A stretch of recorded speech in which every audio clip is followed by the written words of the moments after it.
for the thousands in attendance and the millions watching around the world. Ladies and gentlemen, let's get ready to rumble!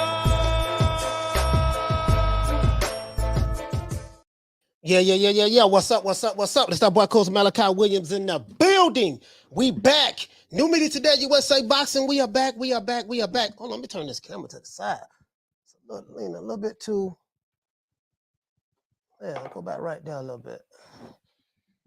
Yeah, man. We back, man. New media today, USA Boxing. We making it do what it do, man. It is what it is, man. You know, we're gonna have a good show today. I was doing some research, guys. I was doing some research, man, and what I didn't realize was I know the situation that's going on with Tank Davis as it relates to him and Mayweather and stuff like that. People still have questions as to whether he will re-sign or not. We ought to know about all that. I'm past all that shit, right? He got a fight coming up. It's expected that he is going to do, that fight is going to sell out, according to what Leonard Ellerbe is saying. That fight is going to sell out. You know, Tank's fighting a no-name fighter by the name of Rolando Romero. We do know that for a fact. And, you know, of course, as I told you guys before, Tank Davis can be fighting Papa Smurf. He could be fighting Smurfette, Azrael, Gargamel. His fans are going to buy it. He could be fighting SpongeBob. His fans are going to buy it, right? Now, I don't know what the pay-per-view is going to do. I don't know that. But I'm saying from a venue standpoint, live gate standpoint, it's going to do well. I'm anticipating it's going to do well, right? So, where am I going at with this? Ryan Garcia fought a guy by the name of Emmanuel Tagoe from Ghana. We know this. And he had damn near 15,000 people come out to see him fight a no-name, unknown guy. And I'm like, damn, okay, 15,000, pretty much 15,000 came out to see Ryan Garcia. Forget his social media presence, but 15,000 came out to see Ryan Garcia. And Tank, and I don't know exactly what the venue held, but I think the venue probably held like 17,000, 18,000, something like that, maybe. You know what I mean? Tank is fighting at the Barclays Center. I think the Barclays hold like for boxing, I think it hold like maybe 16,000 for boxing. And according to Leonard Ellerbe, that fight is going to pretty much sell out. Which, you know, I have no doubts about that. I'm pretty sure it may well. Now, I'm pretty sure they're going to be giving out comps and stuff like that. But for the most part, you know, the fight is going to do very well. So you have two fighters that are stars in the lightweight division. Follow me. Two fighters who, but only one of them does pay-per-view. We know Tank, his last pay-per-view flopped. We know that they ain't do nothing. But I don't think that had anything, to be honest, to do with him. It had to do with his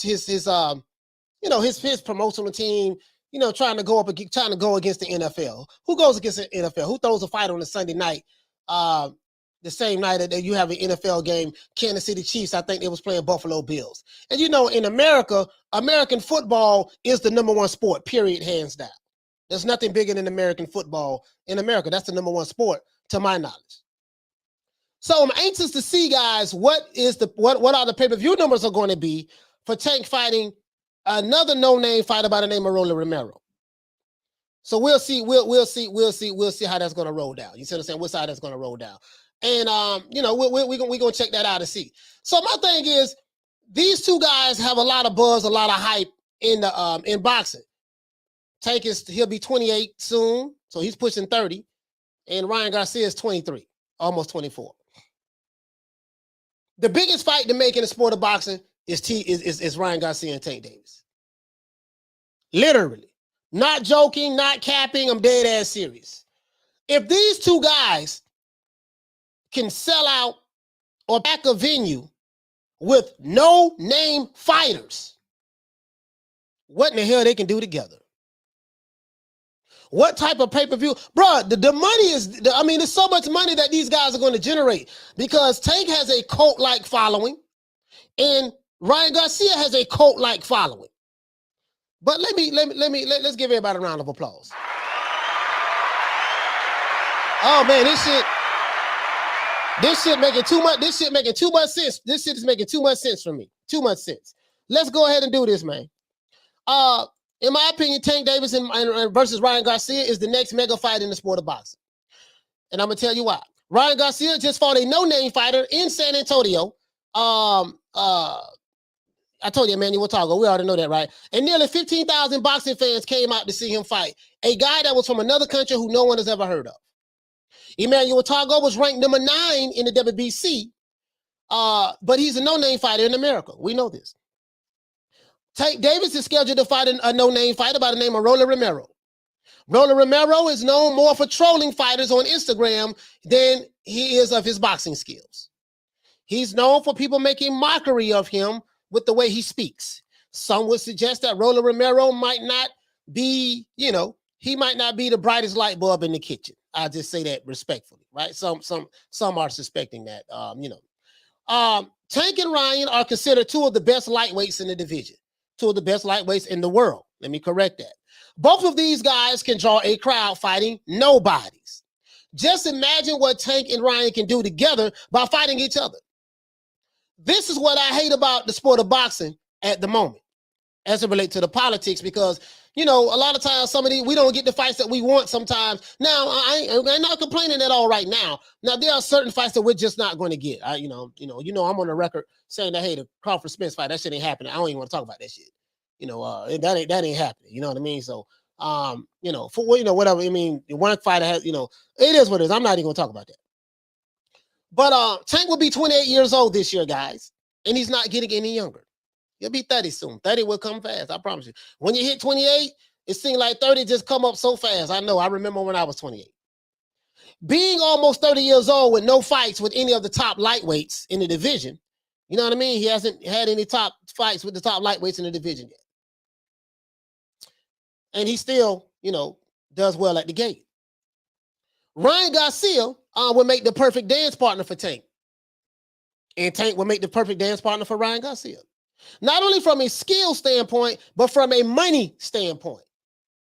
I'm not getting into fanaging and promoting, but you always see these guys talking about, yeah, man, where the money gonna come from? The money ain't here, and this and that, yada, yada, yada, yada, yada.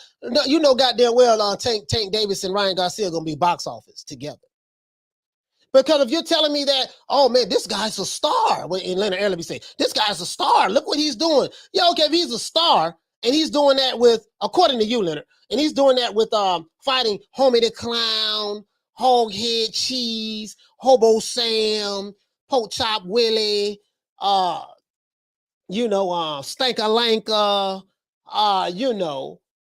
Roland Romero's, and if he's a star doing that, what can he do if he fight the guy that's pretty much got the Instagram on lock right now, Ryan Garcia? I just seen this kid have damn near 15,000 people come out to see him fight a nobody. And according to Leonard Ellerbe, this fight is going to sell out with Tank and Roland Romero, so he's going to sell out an event fighting a nobody. Literally. What in the hell that they can do together? Both of them have a cult-like following. Both of them have a rabid fan base that would die for them. Both of them do, right? Just imagine what that fight, how mega that fight would be if they came together and fought each other. Now, let me continue. As for Ryan Garcia, he has a strong following in the sport. You know what I mean? Even though he's more known for his commercial endorsements and Instagram modeling for his fans. Tank versus Rolly is expected to be a sellout event, according to Leonard Ellerbe. And his fans, I believe, will buy it. We already know that, right? Now, if Tank decides to man up and take control of his own career, because he's almost 30 years old, he's not a baby. He's a grown-ass man. The question I have is this. Will he be interested in making the Ryan Garcia fight happen? Because if he was to go on his own, well, if he stay affiliated with the PBC somehow, I'm going to be honest with you guys, we can forget about that fight happening. Because the way Al Heyman and them works, we only fight in-house fights. Every time we go outside the PBC, our fighters get their ass whooped and their belts get taken, right?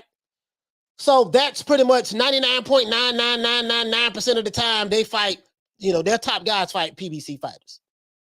But in certain occasions, a fighter may say, look, man, I'm adamant about fighting this guy.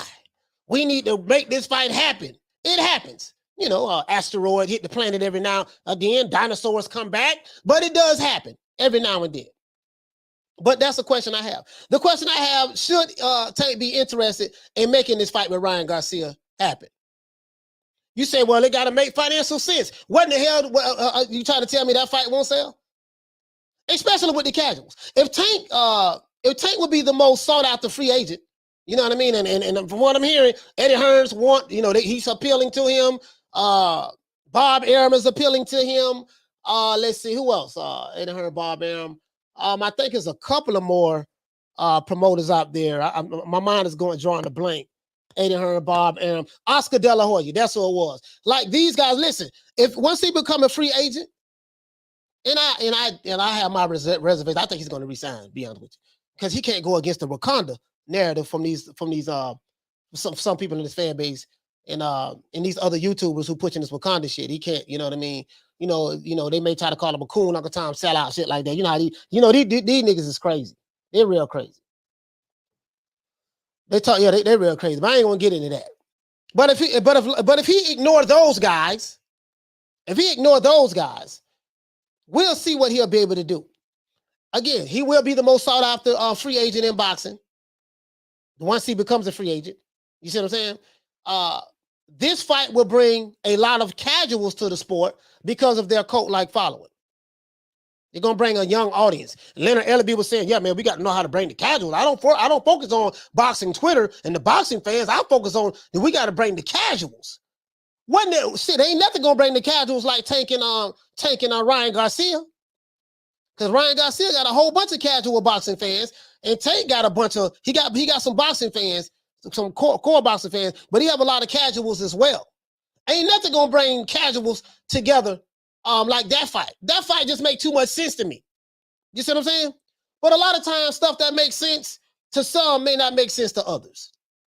So the question I have to you guys is this: what do you guys think about this matchup? If you don't forget what you think about Ryan, forget what you think about Tank. What do you think about this matchup? Would you pay for a fight like this to be made if it could be made? Would you pay for this fight? And I'm dead ass serious. I pay for it. I would definitely pay for it in a heartbeat. You don't want to know why? Because it's one guy's the best, another guy's the best. It's two top guys fighting each other. I don't give a damn if they don't need the belt to be on the line. Those two guys, they don't need a belt at all. Just fight. It's gonna be box office. Bro, like I don't know. Maybe I'm thinking too far ahead, but that's just me. What do you guys think about the magnitude of what this fight would mean for the sport of boxing? Especially when it comes to bringing the casuals, since that's what Leonard was talking about. Let's get into this, man. Let's get into this. I'll buy this shit in a heartbeat. Dead ass. I will buy it in a heartbeat. Slim Reaper, what you say, family? So you look different today, Coach, man. You get a new hat? I love the new look on the screen, Coach. It's lit. Yeah, I appreciate that, fam. I appreciate that. You know what I mean? We trying to, we trying to do a little something. Smoked a couple of joints, so I'm not as irritated as I was yesterday, guys. I am tired. Thinking about taking a break tomorrow. I am tired. I'm not gonna lie. You guys have no idea. I got a lot of things I'm doing. A lot of projects I'm working on right now. So I am tired, but I'm feeling kind of good today. I'm feeling kind of good today, man. Y'all don't burn too. Yesterday I didn't smoke anything. So when I don't smoke and I'm tired, bro, I'm just, but today I'm fine. So we're just gonna talk about boxing. Let's get it. If you're new to the channel, please subscribe, hit the like button. We need 200 likes in order for me to open up the phone lines. Let's see.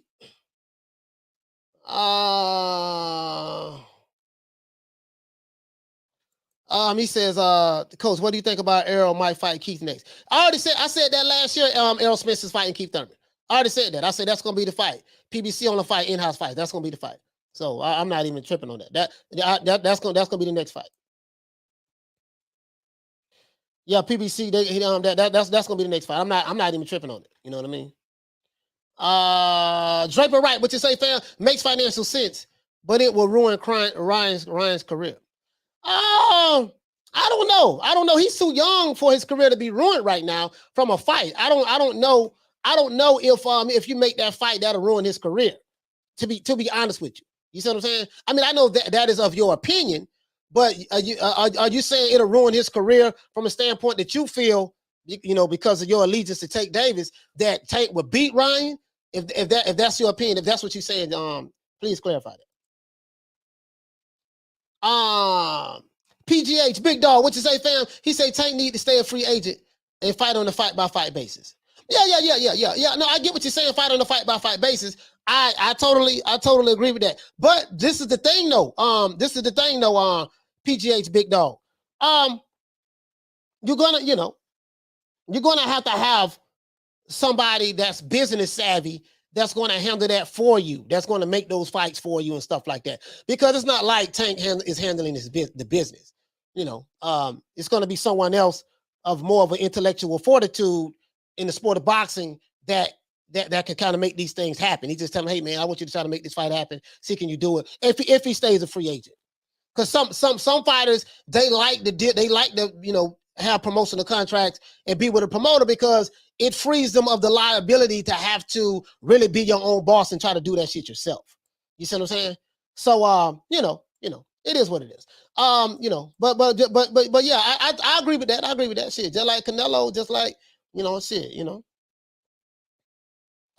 AI, what you say, fam? He says, I'd rather watch Tank and Ryan than Haney and Cambosos. I'm not even gonna lie to you, bro. Hey, I know y'all think I'm tripping. Now, from a legacy standpoint, Haney and Cambosos, that's the fight that I do want to see. Not gonna lie to you, they're gonna fight. That's the fight I do want to see. But if I had to choose between the two, forget just hypotheticals. Forget if the titles are on the line between Haney and Cambosos. If I had to choose between the two fights, I'd take Tank and Ryan all day. Because I just think because of what Tank brings to the table from a power standpoint. He's a knockout artist. He has a high knockout ratio. And Ryan Garcia has a high knockout ratio. Contrary to popular belief, he has a high knockout ratio. It ain't higher than Tank's. As a matter of fact, let me see how many knockouts this boy got. How many KOs this boy got? Shit, I think he's stopping people too. Now, of course, Tank is, let me see. How many knockouts Ryan got? Shit. Oh, Ryan would be 24. He'd be 24 in May. Okay. How many knockouts he got? He got 18 knockouts. 18 knockouts, and I think Tank is 26 wins with 24 knockouts. Okay, yeah.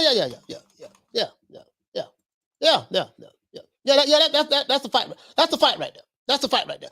Joe Snuffy, what you say, fam? He said, yeah, I would pay for that fight, coach. I think that would be a good test for both of them. Man, it made too much sense. Joe Snuffy, it made too much sense, though.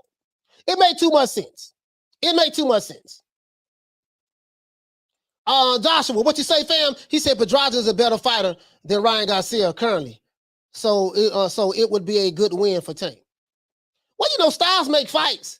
You know what I mean? Styles make fights, so we'll just have to see how it goes. You know what I mean?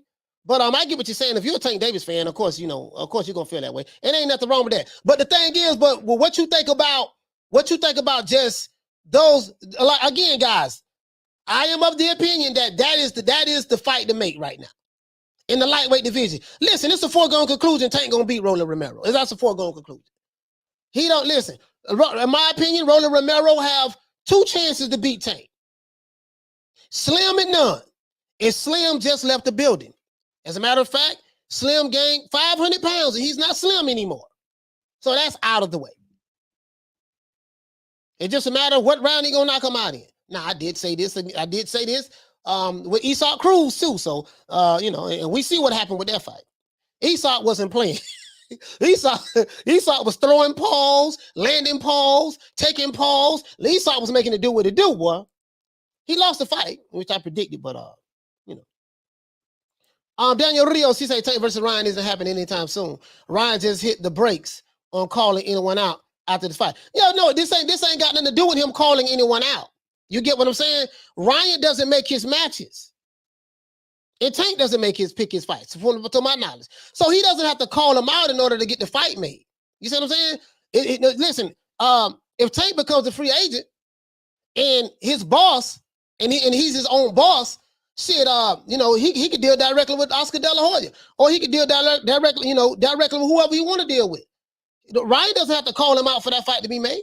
You know what I mean? Shit, Ryan wasn't calling out Tagoe. That fight was made. You see what I'm saying? You said Roland would give Ryan hell. Why you say that? Are you saying that because you don't like Ryan Garcia? Roland won't give Tank hell, but he gonna give Ryan hell. Like, make sense to me. Break it down for me, my brother, from a boxing standpoint. Break that down for me from a boxing standpoint. He says, Coach, imagine Canelo walking Tank out to fight Ryan. Tank with the same trainer, but Eddie Reynoso as an advisor. Man, if he do that, man, the Wakanda Forever crowd will attack Tank. They'll attack him. You know how the Wakanda fools is. You know what I mean?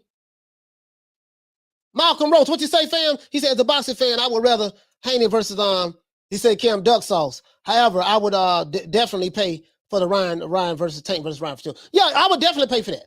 You know, again, like I said before, from a legacy standpoint, yeah, I definitely want to see the Cambosos in Devin Haney fight. You know what I mean? But that fight has the potential to be either real good or a stinker. You know what I mean? It just depends. We're gonna find out how it go down. You know, we're gonna find out. But I got you. I got you, Roach. I got you, my brother. I got you. If you're new to the channel, please subscribe, hit the like button. He said, man, the 209, but the say fam. He said, hey, Coach, how would Tank do with someone walking them down? We just saw what Tank could do with someone walking them down. When Tank fought Esau Cruz was walking Tank down. Tank was on his bicycle the entire fight. We saw what he did. Tank got damn good footwork. He got damn good footwork, bro. You know what I mean? So shit, you know what I mean? Motherfucker trying to walk Tank down, you better know what you're doing. You better know what you're doing because he got damn good footwork. Literally. You know what I mean? So yeah, we already seen that. We already seen that. Let's see. He say, and people don't focus on the fact, Ryan said no call-outs, but whoever my team says is the next to make it happen. Yeah, see, they forgot all about that part. That's why I mentioned that. They forgot all about that part.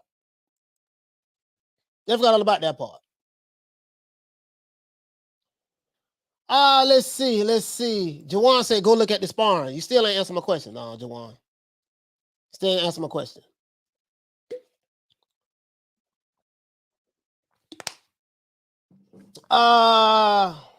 Marcos, what you say, my brother? You say, I personally would love to see that fight in the next year. Ryan need 2 more fights. He ain't ready for Tank. Marcos, this is the only problem, though. Ryan Garcia is going to have to fight, have more activity. You see what I'm saying? More activity. The kid he fights once a year, stuff like that. Like when you're 23 years old, you're supposed to be more active. He's not an active fighter. You see what I'm saying? So if he needs 2 more fights, I mean, god damn. You know, at this rate, Marcos, at this rate, the way Ryan Garcia is fighting, if Ryan needs 2 more fights, he had a fight this year. And he's basically fighting once a year now. So he won't be ready for Tank until what? 2024? So he have another fight next year, 2023, and another fight in 2024. So by 2025, he'll be ready. Shit, Tank will be what? 30 years old at that time? Yeah, no, man, no. If he's as good as they say he is, then shit, it shouldn't take him that long. It should take him two more fights. You get what I'm saying, bro? Like that shit ain't you feel me though? If he's as good as he say he is, like when these fighters and they fans be telling me that these guys are a King Kong and Godzilla and shit like that and Mothra, I'm like, okay, cool. So yeah, he need 2 more fights. He need to fight 2 more SpongeBobs. He need to fight a Krillin. He need to fight a Papa Smurf. Then he'll be ready. Okay, well, how was those little small mediocre fights when you are way more skillful than the guy who you in the ring with? How was that going to help prepare you for this killer you're going to fight? You get what I'm saying? So I don't know, man. I don't know. He say, shout out to the boxing science. He said, Tank needs to do whatever it takes to make the fight with Ryan, including signing a 3-fight deal with Golden Boy Promotions. He's not getting any younger. No, he's not getting any younger. He's not getting any younger. He's on the north side of his 20s. He's not getting any younger. You know what I mean? Just like Yeah, you know what I mean? For sure. What you say, AI, he say, Coach, the best 135 pounder that would beat them all is Andy Cruz from Cuba. Coming soon to the weight class, a nightmare. You know what? Andy Cruz, when he comes, yeah, he was the guy that was in the Olympics, right? Yeah, he gave Keyshawn, yeah, I know exactly what you're talking about. Yeah, Andy Cruz, wow. You know what, bro? I know Bob Arum gonna try to snatch him. Soon as he come to the country, they're gonna try to, he may try to snatch him from a promotion, try to get the promotion rights to sign him. If Al Heyman was smart, he'll try to get him. You know what I mean? But we'll see. We'll see, though. If you're new to the channel, please subscribe, hit the like button. If you're new to the channel, please subscribe, hit the like button. We got over 200 people in here and less than 200 likes. We have less than 100 likes. But we gotta get the likes up for me to open up the phone lines. Yeah, but hey, boxing scientists, I agree with that. I totally agree with that. Shit, because at the end of the day, bro, listen, check this out. Whatever money that he's made with Floyd Mayweather, he gonna make more than likely, and this is just an assumption. I don't know. You know, I don't get into that fantasy and shit, but I'm assuming that, if he's as good as they say he is, if he'll make double that, triple that. Because, once you leave your promoter, you're going to take off, especially if you stay a free agent. He's already built into, as Leonard Ellerbe say, he's a star. He's a pay-per-view star, as Leonard would say. You see what I'm saying? But yeah, absolutely. A boatload of money waiting on him. Boatload of money waiting on him. Boatload of money waiting on him. And I totally agree with you, bro. That free agent is the one. Shout out to Ahmed. Hey, okay. Go drop in that half a bam, dub on your boy. Hey, Leroy. Super chat received. Playtime's over, boy. Ahmed say hit the cash app. Hit the Cash App, $FDMG School. Hit the PayPal, International Africans. International Africans. What's happening? True. Oh, man. The Martin, what you say, fam? He said 135. 135. That's how we say it in Florida. 135 ain't gonna get no easier. The longer Ryan waits, Shakur is gonna be there before he knows it. Yeah. I mean, Shakur can only stay at that weight class for so long. You know what I mean? So long. You know what I mean? So, the thing is, bro, like, sometimes, bro, you gotta strike when the iron is hot. When the iron is hot, you gotta strike. Like, we know that as long as Tank stay with Mayweather, he not gonna fight nobody. He gonna continue to fight tomato can after tomato can after tomato can. And for his fans, they fine with that. Yeah, he beat Hobo Sam. He beat Homie the Clown. This proves our fight is the best on the planet. Yeah, but the dude he fought, he ain't. Yeah, but still, don't worry about that. So we get that. And then the Ryan Garcia fans is the same way. They have a, you know what I mean? So I'm like, bro, like, whatever you're making now, fighting a Rolly Romero, because, more than likely you're going to get $1 million and then the rest you're going to get on the back end, what they call the back end, pay-per-view, we'll give you a percentage of that, yada, yada, yada. And that's how you're going to get the other amount of money. So we're counting on you to really hope they do real good pay-per-view numbers. Which I don't know what that's going to do. I'm not going to lie. I'm not, I leave that to those boxing experts who, I leave that to them guys. I don't know nothing about that shit. But bro, that shit gonna be huge, bro. Like, I'm sitting there thinking about this, man. I'm like, bro, you know what? Well, I had a T. Diddy moment. You know what? That's a good idea. We did it first, and we motivate even the greats. That's a good idea. I say, Eddie, you know what? What do you think about? What do you think that we bring the belts together? With my son being undisputed first, and then you following our footsteps. Being undisputed, we did it first. But what do you think about that? Eddie said that's a good idea.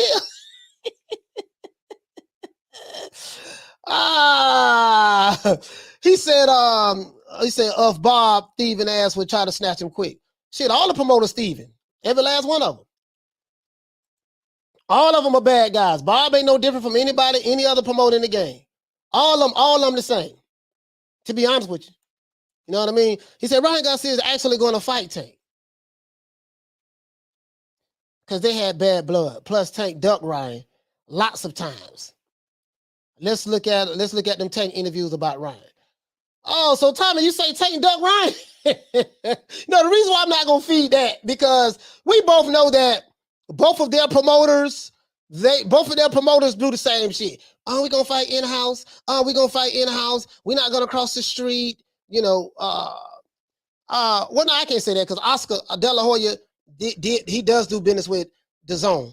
You know, and because of with Devin Haney and stuff like that. But yeah. But both promoters do the same shit. So I'm not gonna say Tank Duck Ryan or Ryan Duck Tank because we know their promoters are known. And Floyd came on record basically saying, you know, you ought to know what Floyd came on record saying. Anything at all of where you'd like to either fight next as far as 130, 135?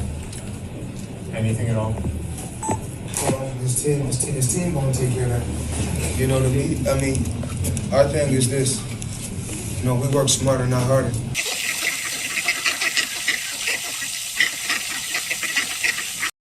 You see what I'm saying? So we ought to know what, you know, we ought to know that what Mayweather just came on the record and saying. You know what I mean? So he's saying, listen, man, my guy ain't fighting nobody. We got Papa Smurf lined up, Smurf Fed after that, Brainy Smurf, we got Grouchy Smurf, and then we going over to the Powerpuff Girls, and then after the Powerpuff Girls, we know we gotta fight Mojo Jojo. You see what I'm saying? And then we're gonna fight you know, so we already know that's their model. That's the business model that works for them.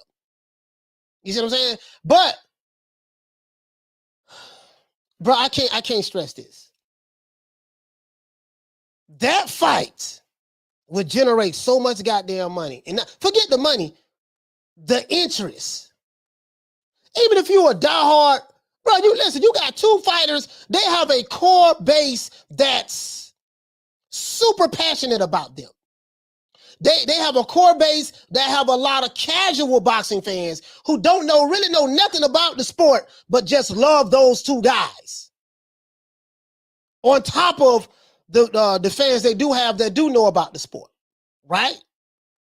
Them two fighting each other. You trying to tell me that ain't gonna sell? And you trying to tell me that ain't gonna be no huge fight in the lightweight division? You talking about pay-per-views? You talking about the shit gonna sell out? Shit, if Ryan Garcia can do 15,000 fighting a dude from Ghana who no one never heard of, and Tank can do 15,000 or 16,000. Let's say he sell out the Barclays Center. If he can sell that out like Leonard Ellerbe is saying he's going to do, sell that out fighting a fighter that no one's never heard of. A guy that has 14 professional fights, 0 amateur background. That's how small it is. 12 knockouts, has terrible footwork, can't hold a conversation. When you talk to him, it literally looks like mentally he don't have all his screws together. And I'm trying to be respectful. I know he's a nice kid. I heard he's a nice kid. But, you know, listen, if he can sell out an arena fighting that guy,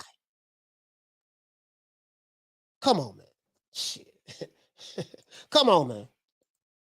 That's all I'm saying, bro.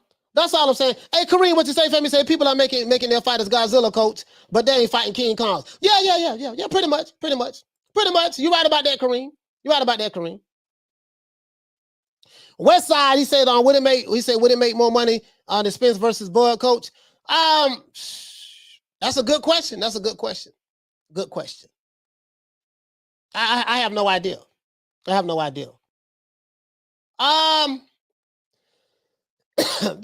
probably do about the same. I think they'll probably do about the same. The reason why I say that is because one fighter, again, these two, Spence and Bud, ain't fighting. I've been on record saying that 1,000 times. I have videos, and I'm gonna show it when the shit don't happen. When he end up fighting Keith Thurman next, or fighting another PBC fighter, you're gonna be like, yeah, you said it. And I got the receipts when I said it last year. I'm gonna play it. I got to know the video and everything. That shit ain't happening. But if it ever happened in life, damn, that's a good question, dog. You know, I don't even know, bro. Because Tank and Ryan Garcia, they bring a whole different dynamic. You know, they got a younger crowd. You know, they're bringing shit. They're bringing teenagers. They're bringing Spence and Crawford. I don't think they'll bring that like that. You know what I mean? I think it'd be huge, of course, but I just think the energy, the electricity would be different because of the, I just think it'd be different in my opinion. You know what I mean? But I'm not saying it'll do better than them, but I'm just saying I just think the energy would be different. The energy would be different for me. You know what I mean? From my perspective of where I'm looking at. Zuwami, what you say, family? Say, Floyd. I make smart investments. Hell of a fighter. You know what I mean? Like I said before. Vic G, what you say, fam? He said, I would love to see Tank with Team Canelo. Bro, hold on. Bro, listen, check this out. Tank and with Canelo, that should be massive. That Mexican fan base on top of Tank Davis's urban fan base would just gonna take him to a whole nother level. It'll just take him to a whole nother level. Just that right there, bro. I'm telling you, bro. And Tank is a knockout artist. I'm a knockout artist, baby. And Tank a knockout artist. You know what I'm saying? I'm a knockout artist. You see what I'm saying? I thought he gonna knock out Pitbull. Pitbull surprised the hell out of me, bro. God damn, that goddamn Pitbull surprised the hell out of me, bro. Like shit, I ain't gonna even lie to you, bro. If you're new to the channel, please subscribe, hit the like button. As soon as we get over 200 likes, we're gonna open up the phone lines. I'm gonna drop them phone lines as soon as we open up. I want to talk about this, dog. Like, bro, this just, bro, I'm just saying, like, bro, that's the fight to make. Bro, that is the fight to make. I'm not saying this is gonna be the biggest or one of the biggest fights in the lightweight division. I'm not saying that. I'm saying this is going to be one of the biggest fights in the sport of boxing, period. That's what I'm saying. And that's why I kind of miss Don King right now, baby boy, because we had old Don. I'm saying if Don was active like he was back in the day, that fight would be made, just like we got the Oscar De La Hoya and Trinidad fight made in the 90s. In the 90s, when neither one of those men was past their prime, none of that. In the 90s. I think they fought in 99, if I'm not mistaken? 99. Somewhere up in there. But I'm trying to tell you, bro. I'm trying to tell you, dog. Baby boy, I'm trying to tell you, fam. I'm trying to tell you. He said Pitbull was 95% defense. Shit, nah, Pitbull was landing some paws. I saw that fight twice, bro. He was landing some shots. That's why Tank got on his bicycle. That's why he got on his bicycle. Listen, he wasn't on his bicycle for no reason. That's why he got on his bicycle. He said Don King would usually promote Tyson and Chavez on the same card and that generates revenue. Man, exactly, bro. Hey, you hit the nail right on the head, dog. Man, Don King you will have multiple champions fighting on the same card. Yeah, man. Like, man, I'm trying to tell you, bro. Man, come on, man. Now, like you even hearing over there in the UK, they're complaining about the undercard that Frank Warren got together for the Fury and White fight. He said, "What's up, coach? In terms of popularity, Ryan versus Tank is bigger." Yeah. I totally agree, dog. Hands down, I totally agree. That's what I'm saying, bro. Like in terms of popularity, yeah. Eric Grimer, he said, what if Rolly B saying? Man, hey, listen, man, Eric, let me tell you something. Hey, man, let me tell you something. Rolly Romero have 2 chances to beat Tank. Slim and none. And Slim went on vacation. There's nothing that I can imagine. Bro, and I can break it down just stylistically from a boxing standpoint. You like to do that bunny hop in the ring. When you do that bunny hop, Tank gonna time you with a left uppercut. Bap! Sleep. When you do that little bunny hop with your jab, slip, bap, uppercut, out the way. So you ain't really got no jab. You gonna load up on your shots defensively? This boy is wide open all the time defensively. Better have some defense fighting Tank Davis. His hands is too fast, feet too quick. So just from a stylistic standpoint, bro, that man don't stand a snowball chance in hell. Listen, Rolly Romero will have a better chance of jumping in the Pacific Ocean fighting two great white sharks while holding his breath underwater, 250 feet deep in the ocean.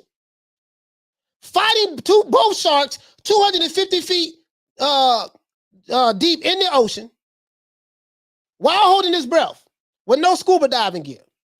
Killing them, swimming all the way back up to the top, and then swimming to the beach in order to drag the sharks out of the ocean and taking them home and cooking them. He have a better chance of doing that than beating Tank Davis May 28th. Everybody knows it. You just sit here, you don't know what I'm talking about? Everybody knows it. True. Come on, man. This is a cherry pick of the cherries.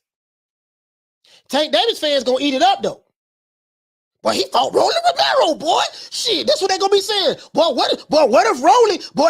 would have fought, if Rolly fight Ryan ain't gonna be able to beat Rolly. You see one of the Tank Davis fans saying it right now.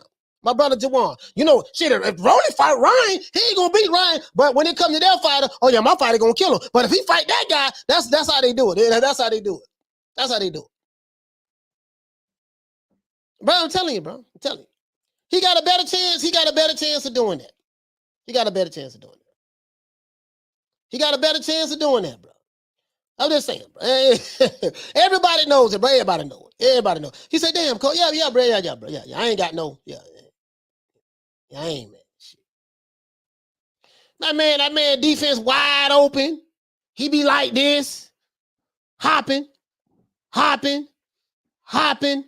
bap, loading up on it. When he load up on that shot and mess around and miss, what about the counter? If he land one of them right hands, yeah, if he landed. Listen, because when you throw a punch and miss, guess what? You got to worry about what's coming back. I'm just saying, yeah, man don't stand a chance in hell, man. Come on, man. He said, damn, coach, you give Rolly no chance? Nah, he ain't got a snowball chance in hell. Everybody knows it. Everybody knows it. Everybody knows it. Everybody knows it. It is what it is. Just a fan, what you say, fam? He said, how do you feel about Cruz versus Gamboa? That'll be a good fight. Gamboa's what, 40, 50 years old right now? He old, been past his prime. And now that'll be a good fight for Esau Cruz. Both of them are I'm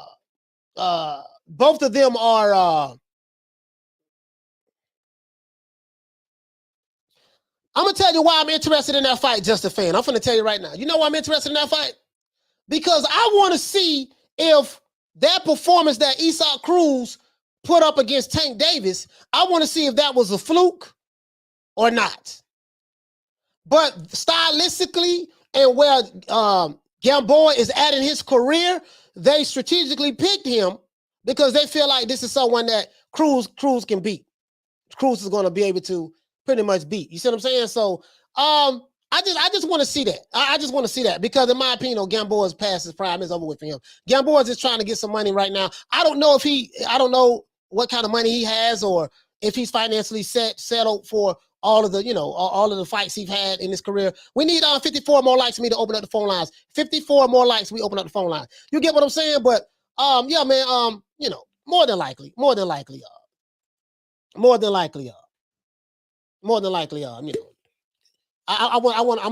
interested in seeing that fight because I want to see what Esau Cruz do. Everybody know that. But yeah, but as it relate to listen and check this out. As I said before,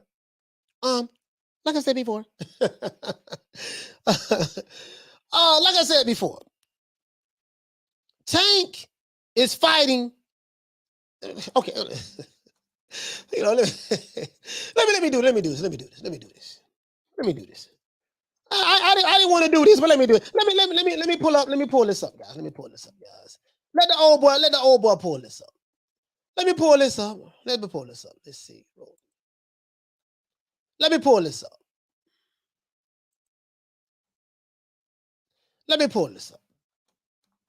Hold on, guys. Let the old boy pull this up right quick. I'm gonna show y'all something. Like make it like this is who Tank fight. He's fighting this guy. As a matter of fact, hold on, guys. Let me do this. He's fighting this guy, Big Rolo.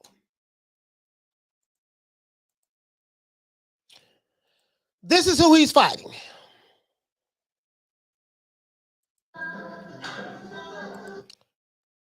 This is who he's fighting. Let me go ahead and do it like this. Let me do it like this.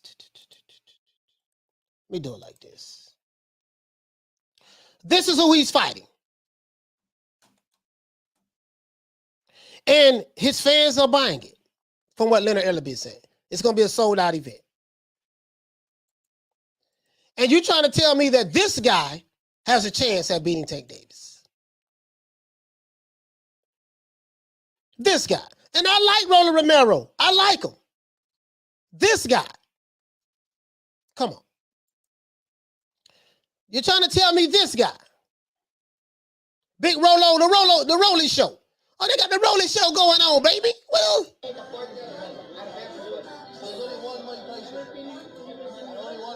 You see what I'm saying? Yeah. Big Rolo. Big Rolo. Oh, Big Rolo. You see Big Rolo. Big Rolo. Big Rolo. Y'all see Big Rolo. You see Big Rolo. This. Come on, man. Come on. Yeah.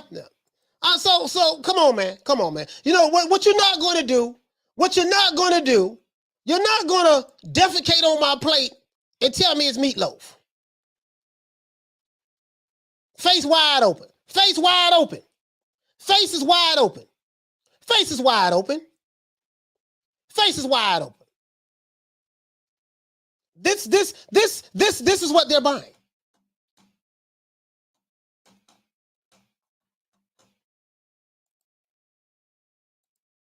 So I don't know, boy. What if Big Rolly do this? What if Big Rolly do that? Boy, hush. It ain't happening. It ain't happening, bro. It ain't happening, bro. It ain't happening, bro. It ain't happening. It ain't happening. It ain't happening, bro. It ain't happening. Come on, man. Everybody knows it. Everybody knows it. Everybody knows it. It ain't happening, bro. It ain't happening. Shout out to Andrew Tucker. Hey, okay. For dropping that quarter of a bam dub on your boy. Hey, Leroy. Super chat received. Playtime's over, boy. Andrew, what you say, fam? He say, Coach, much love and respect. Cook Rolly, my yoga tank.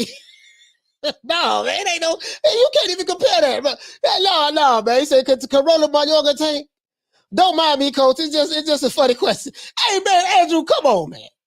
Come on, man. Bruh. Come on, Andrew. I know you're joking, but let's look at this. I'm not even going to be on the screen. Y'all look at this. This is what you telling me. Look at this, man. Man, look at this here, man. This is who Tank is fighting, and it's gonna be a sellout event. I told you, Tank Davis fans, it doesn't matter who he fights. He could be fighting Papa Smurf, and they're gonna buy it. Ryan Garcia, the same thing. So they have a fan base that you know, this is the guy. This is the guy right here. I really do feel bad for him. He's gonna fall, and it's gonna hurt worse than anything. You say you feel bad for him? Why? Like, what do you mean? Why do you feel bad? This is the guy. Because it's not his fault that he was born with fucked up genetics. Come on, man. Bro, you know what, bro? Literally, and I ain't trying to be funny, dog. And listen, anybody that's a Roland Romero fan, please forgive me what I'm fixing to say. Please forgive me. I honestly don't mean any disrespect when I say this. I'm gonna be honest with you. If you're a Roland Romero fan, hold on, guys. I swear I don't mean any disrespect when I say this. I don't mean any disrespect what I'm fixing to say. Please forgive me. This is taking advantage of the mentally handicapped. I'm just being honest, bro. And I'm dead ass serious when I say this. I'm not trying to be funny. I'm not trying to be funny. I'm not trying to do none of that. this is this it should be a crime. It should be a crime for what's going on right now. Just being honest with you. Shout out to Rider of the Storm for dropping that quarter of a bam dub on your boy. Hey, Leroy! Super chat received. Playtime's over, boy. He said, Coach, what if all the videos he's posting is to bamboozle Tank into believing he's really garbage with no skills? Just a thought, though. Yeah. You know, Rider of the Storm, I got to follow up with that. You know, what if dinosaurs come back and start speaking Spanish and doing Taekwondo and start doing speaking Spanish and doing Taekwondo? What if that happened? No. Rolly, what you see is what it is. Bro, this is, like, I'm not dead ass serious when I say this. Bro, this is taking it. Bro, in some states, you can get charged with a felony for taking advantage of the mentally handicapped in some states. This is what this is. This is what this is. Everybody knows it. Everybody knows it. Everybody knows it. He say, Rolly is so awkward that he might get a lucky shot in Tank's chin. I don't know. It can happen. Yeah. He might get a lucky shot. Mite. What is mite? Is mite an insect? Mite. I think that's an insect. A mite. You know, he might. Yeah, see, mites are little small parasites that bite the flesh. But anyways, Trey, he says, do you ever give Tank respect? He fought multiple champions. Yeah. I haven't said anything bad about Tank. I haven't said anything bad about Tank at all. We're talking about Tank and Ryan Garcia fighting each other. That being a massive fight. I haven't said anything bad about Tank at all. You know what I mean? So, and I haven't disrespected Tank. So I don't know what you're talking about, Trey. I don't have no idea what you're talking about, sir. I have no idea what you're talking about. Seen and unseen. He say that MF ain't got no fans, Coach. Are you talking about Rolly? Yeah, Rolly ain't got no goddamn fans. Shout out to Ron Boy Fresh. Ron Boy Fresh, what's up, fam? Talk to me, my brother. Yeah, we need 24 more likes for me to open up these phone lines. Jaguar Thama, what you say, fam? He say Rolly looks like Cal Penn. You talking about Kel? Yeah, you talking about yeah. You talking about Kel? The dudes, you just said their names up here. Harold and Kumar. Yeah. But you get what I'm saying though, bruh. This guy right here, this guy says, you just degrading Tank. That's what you're doing. Wow. Trey, you are very, very special, brother. You are very, very special. Trey, sir, I don't know what to say to you, bro. Whatever you're on, you might be on that what Roland Romero is on. So I don't know, bro. I don't know what to say about you, Trey, but I'm not addressing you anymore. So it's obviously you and your feelings, bro. He mad, y'all. Him mad. He say, Giovanni, what you say, fam? He say, that be tight, Coach. As for dinosaurs go. Oh, man. Yeah, man. Bearing, what you say, fam? You say, I can't believe Rolly is that bad. I'm still confused how Tank can get away with this. Why? You know, it's an in-house fight. So, you know, it's an in-house fight. But it's like, I don't see, I don't see it, bro. I don't see it. The Tank Davis Garcia, Ryan Garcia fight, again, in my opinion, is that'll be a massive fight. Because like I said, Ryan Garcia, he packed almost 15,000 in San Antonio this past weekend. That's what shocked the hell out of me. That's what really, I'm like, this dude, now he's not, I think Tank is the only one that's pay-per-view in the lightweight division, if I'm not mistaken. He's the only one doing pay-per-views. And Floyd Mayweather and Leonard Ellerbe did a great job in that. As a matter of fact, let's give them a round of applause for doing that.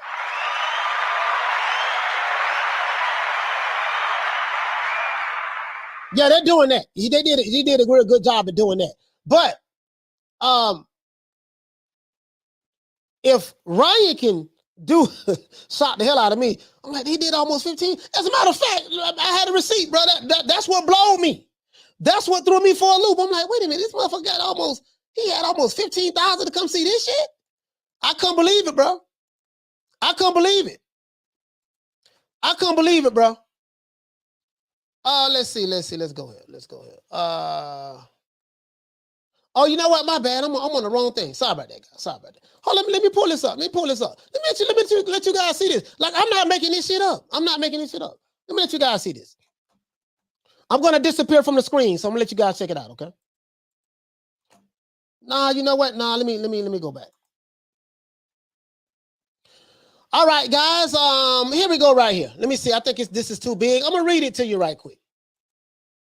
It's too big. It's too big. Okay. Right here, as you can see right here, it said that judges Tom Caruso, Lisa Giampa, and Ellis Johnson all rooting in favor of Garcia, which we already know that, who went a 12-round distance for the first time in his career in the DAZN main event Saturday evening in front of a passionate crowd of 14,459 people who showed up at this event. 14,459 people at the Alamo Dome in San Antonio, Texas. 14,459 people showed up to see Ryan Garcia. And the undercard was all right. I think Gabe Rosado was on the undercard. He got beat by Shane Mosley Jr. by Sugar Shane Jr. I'm like, bro, and I think the place held like 16,000, something like that. I'm not sure. I think it held like 16,000. It was almost a sellout. If he did that with this, he did that with an unknown, no-name guy from Ghana. What in the hell you think him and Tank Davis gonna do together? It's making too much sense, guys. It's making too much sense. That's all I'm saying. That's all I'm saying. And from an excitement standpoint, it's gonna bring a lot of casuals. It's gonna bring all of that. Both of these guys are stars in their own right. It is what it is. Both of these guys. Now, Tank is he's 5 years, 23. He's 4 years older than Ryan Garcia. But I am of the belief that if these two guys come together, you see what I'm saying? It's not going to happen. It's not going to happen as long as Tank with Mayweather. Of course, that ain't going to happen. But if these two guys come together, and guess what? You got De La Hoya screaming they want to sign him. I'm not saying what he should go at. I mean, he got to do what he feel like he need to do. All I give a damn about is us as boxing fans. We get the fights that we want, bro. I not only will I pay pay-per-view for that fight, I definitely pay pay-per-view for that fight. Damn sure will, because that'll settle a lot of stuff. Because then you got the Ryan fan base saying, yeah, Tank gonna get knocked out if he fight Ryan Garcia, and then you got the Tank fan base saying, man, we're gonna run through that boy. That boy struggled with Tagoe, this and that. Bro, just the excitement, the electricity, man, come on, man. I don't see nothing. I don't see that, bro. That's a big fight. Not only is it a big fight, it's a big money fight. It's a big money fight. Big money fight. Dr. DAZN said Fury on White press conference tomorrow at 6 p.m. Damian Bennett, what you say, fam? He's saying that's why Leonard was eager to make the Ryan fight. Yeah, I don't know. Hey, Damian, I don't know exactly what happened as it relate to that, why they didn't fight, or whatever the case may be, Damian. But bro, come on, man. Man, come on, man. Come on, man. Bro, that right there, bro, it just makes too much sense, man. It just makes too much sense. If you're new to the channel, please subscribe to the like button. It just makes too much sense, bro. On West Side, what you say, Femi? Say San Antonio loves their fights, coach. Hey, bro. But you get what I'm saying, West Side? I'm like, God damn, bro, he did this, and again, I am of the belief that I'm all for what's good for the sport of boxing. Like, I don't pledge allegiance to promoters and promotional companies. I don't pledge allegiance to promoters or promotional companies. I don't give a damn about the promoters or the promotional companies. I'm just being honest with you. I never pledged allegiance to them when I was younger, and now that I'm now that I'm at the age that I'm at now, I don't pledge allegiance to them now. Just being honest with you guys. But I'm telling you, bro, that right there, nigga, please. He say troll. I get you meant to say Rolly. Rolly making the most of his 15 minutes for sure. Yeah. And then you see everybody seeing how he got punked at the press conference. Man, that man gonna fold. That man gonna fold like a lawn chair, man. That man gonna fold like a lawn chair. You know it and I know it. If everybody's saying that, hey man, you see what Tank punked the dude when he was at the press conference. If everybody's seeing that shit, what you think gonna happen when they step in the ring amongst? And he's under the lights. He's under the bright lights of Madison Square. Where they fighting at the Barclays Center. He's under the bright lights of New York, and he got all these fans here that are pro Tank Davis fans. Everybody booing this guy. How was he gonna handle that pressure? If he couldn't handle the press conference, and a lot of people who saw the press conference is saying that, hey man, you see how Tank put his hand in Rolly's face and Rolly got bitched up and all that stuff there. If that happened at the press conference, what you think gonna happen at the fight? Come on, man. This ain't no shade. This ain't no shade to Rolly. I like Big Rolo. I gave him the nickname Big Rolo. Big Rolo. I gave him the nickname Big Rolo. That came from me. You know I'm the nickname king. Listen, I gave him that nickname to Big Rolo. I like Big Rolo. You see what I'm saying? But I just don't like him in this fight against Tank. Stylistically, man, this fight is all wrong for him. This fight is all wrong for him stylistically. That's all I'm saying.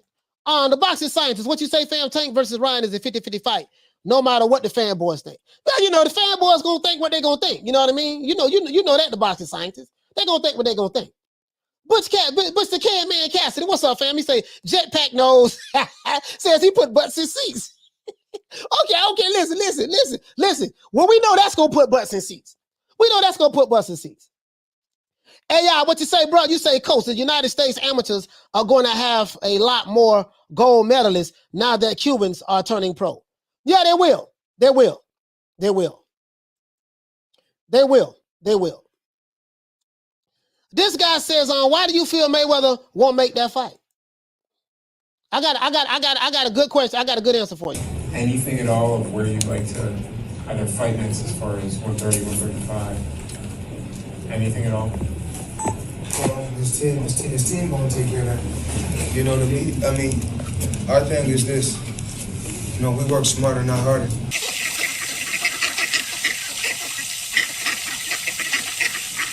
So we keep everything in-house. Mayweather Promotions, PVC. I mean, we all one family, so I mean, we're not gonna go nowhere and make another company great. So we got plenty of fighters that's at 140, 135, and 130. We're gonna continue to fight the fighters that we got to fight.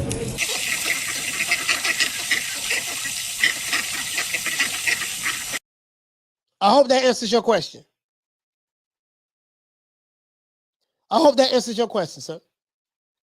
I ain't got to say it. You heard it from Floyd Mayweather's mouth. I hope that answers your question.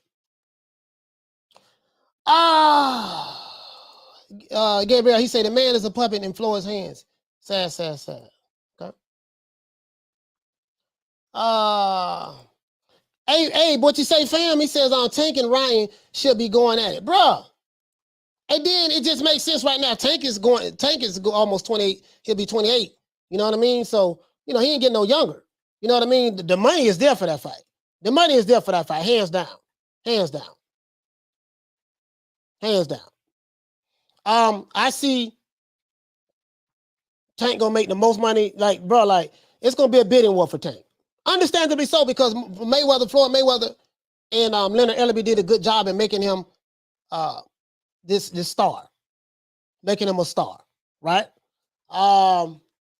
That's what Leonard says, you know what I mean? So making him a star. They did a good job in doing that. And he's the only lightweight that I think of, guys. I'm not sure, but I think Tank is the only one that does pay-per-view fights. He's the only one that does pay-per-view fights. You see what I'm saying? So that's just the way I see it. If you're new to the channel, please subscribe with the like button. That shit gonna be huge. And then the crazy part about it is you already got 3 promoters that publicly came out and said, oh man, when you become a free agent, man, you know, just give us a talk. Oscar De La Hoya. As a matter of fact, let's look at the fighters they got over there. Okay, one brother said something about a 3-fight deal. I ain't getting into that, you know, about what the deal will be and stuff like that. But I'm just saying though, between Top Rank and Golden Boy, they have the fighters. But that mega fight, in my opinion, it's gonna be Ryan Garcia and Tank Davis. I mean, I honestly feel like that. I honestly feel that in my heart. Phone lines is open. Let's get the phone. Let me go ahead and do this, man. Phone lines is open. Phone lines is open. It is what it is. 530-494-9636. Phone lines is open. Phone lines is open. Mamba, what you say, family? Say styles make fights. Yeah, yes, you do. Yes, it does. Yes, it does. Yes, it does. Styles make fights. Styles make fights. Phone lines is open. Big Ron, what you say, fam? You say Ellerbe voice. Tank events are an extravaganza, huh? Yeah. Hey, man. It just makes sense. Like, they're gonna be a free agent? Shit. Gonna be a free agent? We got phone calls coming in, guys. We got phone calls coming in. Hold on, guys. We got phone calls coming in. Caller, what's your name? Where you calling from? Bro, hold on, my brother.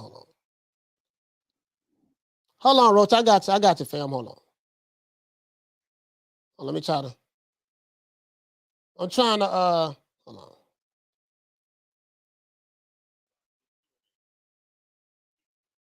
Hold on, guys. Hold on. Roach, call me back, Roach. I messed up and hung up on you. Caller, what's your name? Where you calling from? This is Boxing Historian, man. Calling from Seattle. Yeah, Boxing Historian. Talk to me, fam. Talk to me. What you think, man? What you think about this? I think look. At the end of the day, you know, I want to deal with two things: Tank and Ryan Garcia. Okay. Like you say, Godzilla needs to fight King Kong. Right. Gamera should be fighting Mothra. Mm-hmm. Mega Godzilla should be fighting King Ghidorah. Mm-hmm. You know, top dogs got to fight each other. Yes, sir. You know, and if these guys are top dogs, as they self-proclaim themselves to be, mm-hmm. you know, with all these belts that they got, they need to get up in the ring and fight each other and make the most money they can now. You know what I'm saying? I don't see how it can't happen. You know, so I agree with that. I agree with that assessment for sure. I also agree, you know, with Tank Davis, which hopefully this thing is true. I'm still kind of apprehensive about him and Floyd Mayweather, but I hope it's true. I hope he does leave because obviously it'd be better for his career so he can, you know, chase his legacy and be his own boss. But Rolly Romero, please don't sleep on a retard, bro. Don't call him that, man. I don't call him that. Don't call him that, man. Don't call him that, man. I use choice words. I didn't say that. I was just like, hey, man, you know, I'm sleeping on him. I'm sleeping on him, bro. I'm sleeping on him. I don't look at this Boxing Historian. I don't look at this from 10 different ways. And I keep coming back to the same conclusion. I say, well, okay, what if he lands one of those punches and it can knock Tank out? I said, okay, what if he land the punch and Tank don't get knocked out? Then what? You know, there's a lot of what ifs and possibilities, but I'm like, what's the probability of something like that happening? It can happen. We've seen strange things happen in the sport of boxing. We have seen that. But I'm like, normally when strange things happen, it happens from some fighters who does have a certain kind of skill set. Like, what skill does Tank have? I mean, not Tank. What tool does Rolly have in his toolbox where he's going to be able to pull off the improbable? Of course, he has that power, but you got to look at the guy he's fighting has excellent footwork. He ain't gonna be there to be hit with that shit. You winding up with the goddamn punch, and then when you throw the punches, you wide open. Like I don't see nothing with your hands up and you blocking shots. It's all just you know, throwing that half hook uppercut. You coming with the right cross. You doing all this power stuff. I'm like, damn, dog, that dude ain't gonna be there to be hit with that shit. Come on, man. Well, I mean, I guess the only thing he has is that he is very, very unorthodox and awkward with his stance, and that may throw somebody off. You know, I mean, and it seemed like, you know, look, he want. I don't think he's gonna take a step back. It don't look like he's gonna. Now, do I think he's gonna beat Tank? Nah, but okay, all right. I don't think he can. Hold on. Oh, I got. Hey, you still that Boxing Story? Oh, say it again. No, go ahead. No, we got some other calls calling in. Go ahead and wrap up for me. Sorry about that. Oh yeah, no, I think he'll beat him, but but at the same time, Raleigh, I mean, you never know. You never know with a power puncher, man. Yeah. Even as unskilled as he is. That's all I'm saying. All right, man. Well, hey, man, we'll give you a round of applause. Shout out to Boss in the story, man. We got some other calls to get to, man. Salute to you, fam. Yeah, I don't see that happening. Yes, sir. Phone lines is hot, guys. Phone lines is hot. Sorry about that, guys. Sorry about that. The old boy trying to do what he can do. Caller, what's your name? Where you calling from? It's Trap from Orlando. Trap from the old. Talk to me, fam. Talk to me. Hey, man, you need to be mad at the WBA, man. They mandated this fight. Hey, hold on. I'm sure Tank didn't want to fight this clown. Hold on. We can't be mad at the WBA. I'm gonna tell you why we can't be mad at the WBA. You want to know why? Who was Tank going to fight prior to the WBA mandating this fight? He was going to fight Rolly again. He was going to fight Rolly. They mandated it the first time, too. No, they didn't mandate it the first time. They didn't mandate it the first time. This was a fight he is. Go ahead. He's what kind of belt did he have? They trying to get rid of that belt. Yeah, he has a regular WBA championship belt. Well, they call it the Reggie belt. But I'm talking about Rolly. Rolly is I think he's the intern champion, something like that. That's what I'm saying. They're trying to get rid of that belt, so they mandated that fight. Yeah, but last year, I don't think that fight was mandated. I don't think that fight was mandated last year. I think that was mandated. That was an in-house fight that they had them put together when Mayweather and the promotion. I had to go back and look at that, but I don't think that fight was mandated last year. And one thing about Ryan Garcia, you can't trust Ryan. He gonna pull out of the fight.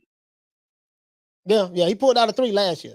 You make a valid point. You make a valid point on that. They do make a valid point on that. But what I'm saying, what do you think about from a fan base standpoint? From Ryan had 15,000, almost 15,000 people come out to see him fight the brother from Ghana who nobody never heard of, and we already know Tank probably gonna do damn good numbers at the gate fighting Roland Romero, someone who no one knows. He's more known on Instagram for trolling boxers than boxing. He really don't have the boxing skills like that. So all I'm saying is, if these guys can fight nobodies and do well fighting nobodies, what can they do fighting together?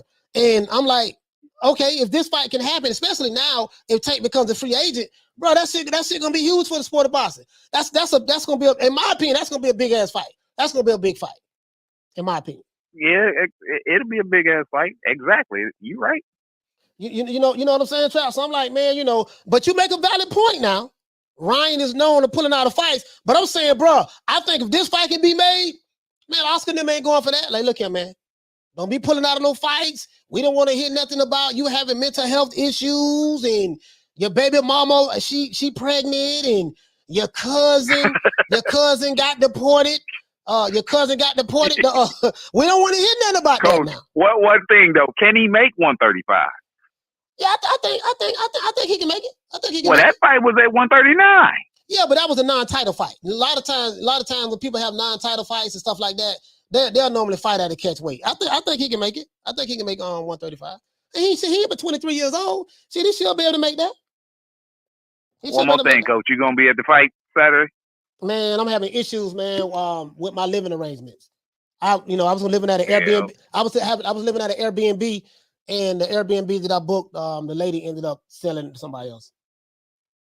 Oh, all right, man. I thought I was might get to run into you or something, man. I'm sure gonna be there. Man, I'm so goddamn mad, dog. You don't understand how mad. My daughter lives in Texas. My daughter lives in she lives in Austin. My daughter lives in Austin. I got a daughter that's 29 years old. So okay. Man, I'm mad at the motherfucker, man, about that shit, man. But I can't live with them and their kids. You know what I mean? So I understand it, man. Man, hopefully things work out for you, man. Yeah, we Gucci. Hey, shout out to Trap, man. Let me give you a round of applause, my brother. All right, bet. Phone lines is open. Ron, he said, yeah, the Airbnb be bugging. Man, listen, man, it's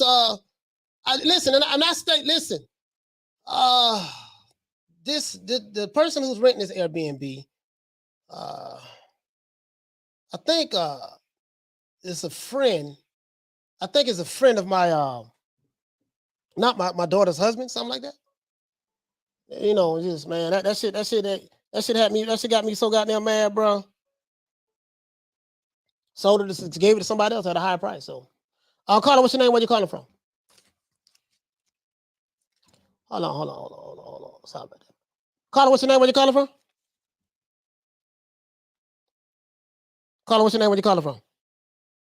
What's going on? This is Zoe calling from Virginia. Zoe calling from Virginia. Zoe, talk to me, fam. No, man, I was, yeah, like I agree with you. You know, the Rolly Romero, like, yes, he's an entertaining guy, but that fight maybe go maybe 8 rounds, 7, 8 rounds, 9 rounds, something like that. I think with the Ryan Garcia, you know, versus Tank Davis fight, I think that fight, because to me, Tank Davis really had his biggest clout after that Leon Santa Cruz knockout. Yeah, that was knockout of the year.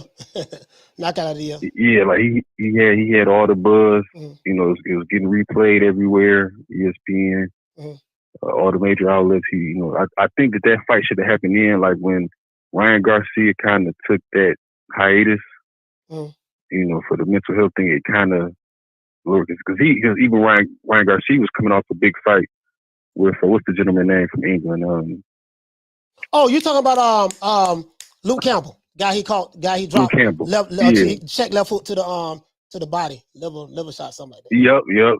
So they both coming off of, well, I can't remember the proximity of those two wins, but like I said, that was when the fight was juice. So I think it's going to have to be a little bit more of a build up. You know, and I think maybe Ryan Garcia needs to take one more fight if you want the build up of it. You think that fight need to be built up? I mean, like I said, to me, as far as the height of both of them was after those two wins. Like when Tank Davis had that knockout against Santa Cruz. I got you though. I got you. I see what you're saying. You're saying like after coming off that spectacular performance, that was the time to bam, strike right then. Capitalize. Yeah. I got you. I got you. But see this. So that's what I was. But see this is the problem that I have with that. This is the problem I have with waiting on. I'm gonna tell you why I have waiting on fights. Anything can happen.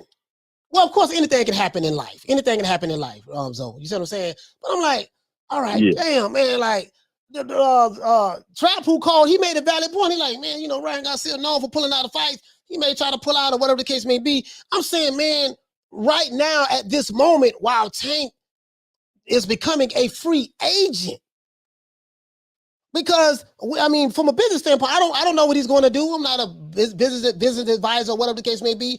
I'm just saying, like, damn, like I feel like this is the right time now as well. Like if he become a free agent, the boy got a boatload of money waiting on him. The Tank got a boatload of money waiting on him. That Eddie Hearn gonna be willing to pay him. Bob, well, I don't know about Bob. You know Bob. I ain't gonna say Bob, but maybe Bob. I don't know about Bob, but De La Hoya. You know. I'm like, bro, he gonna man, whatever money he made with Mayweather Promotions, he gonna make that and some once he become a free agent. Because now the terms are different now. He's in a different place in his life and his career. You see what I'm saying? As Leonard Ellerbe say, he's a star. So since y'all made him a star, guess what? Yesterday's price is not today's price. You know what I mean? Exactly. You're right. Yeah. Well, like I said, I understand where you're coming from. Like you said, why wait? And then, like you said, somebody get deported. No, I can't fight now. You know what I'm saying? So it's like I was being facetious. I was being facetious when I said that, but you get what I'm saying. Yeah, no, like that, and that's what I was saying. I understand it, but it's like to me, it's like Ryan Garcia, his little clout and kind of diminished a little bit. You know what I mean? Now with the right promotion, with the all access.